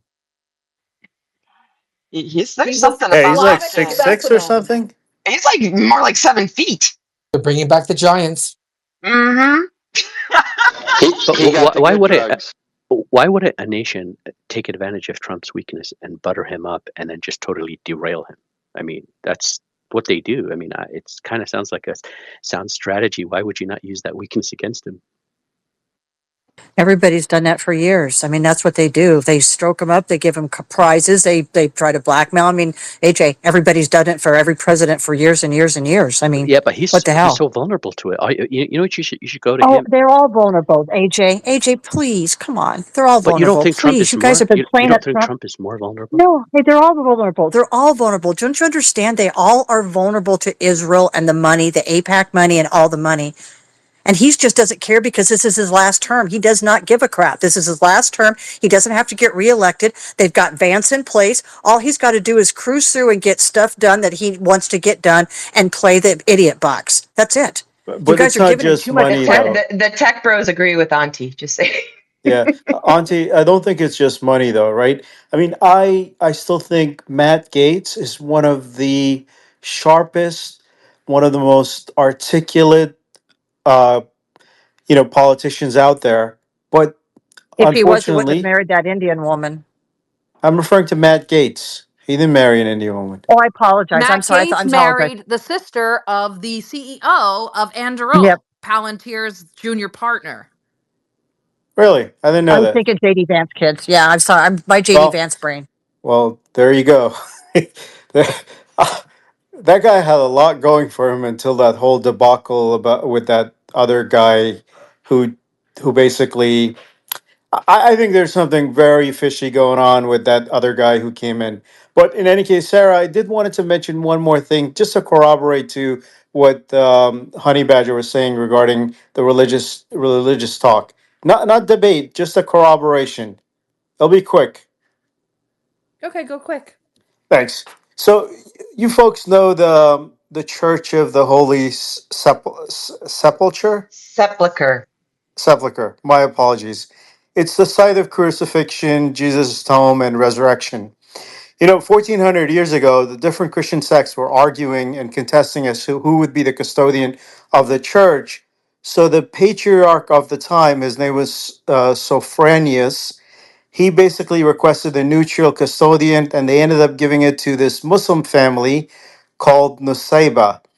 And for the past 1400 years, through all kinds of wars, changes of regimes or government rulership, that family is still part of the caretaker team and they hold the key.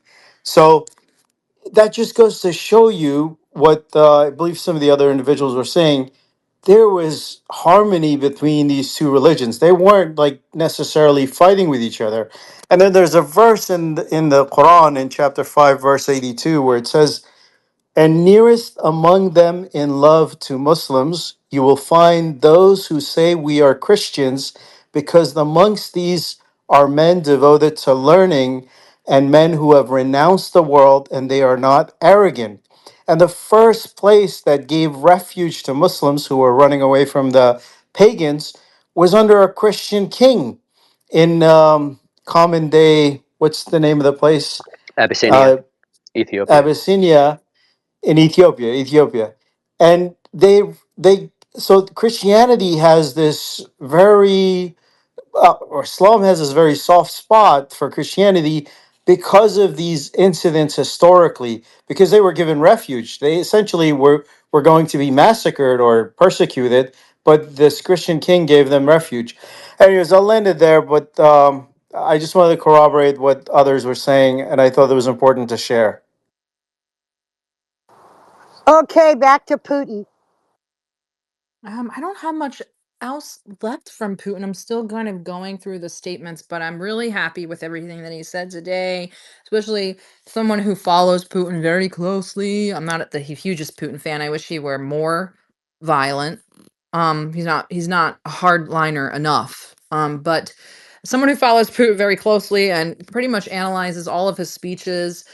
Today's words were very impressive. I'm very happy, and I think Iran should feel pretty confident in the notion that Russia is fully not, I don't want to say like they're going to militarily act, but they are fully in camp Iran. They said Iran and us are fighting the same forces, and in the same talk he said the world is approaching World War III. So you can just kind of draw your own conclusions from that. But I do have some more to translate, but this is more stuff about Russia. I can't wait to read the article. I think that America truly lost all credibility with Biden. I think Biden did so much damage worldwide. You know, no president could overcome what he did. All I can, if I can just jump in, I'm most interested in the opinions of people that have actually lived in the region or actually lived through what we're watching and actually have family there. So I have a dear friend on X here. We met in person and everything, big account. So his family escaped in 1980, I think, after the mullahs took over, after the Shah's rule. And there, I asked them, what do you think about what's going on? And literally, they said to me, it's such a bloody mess. And I totally understood that the rule that it's under is oppressive and it's crushing.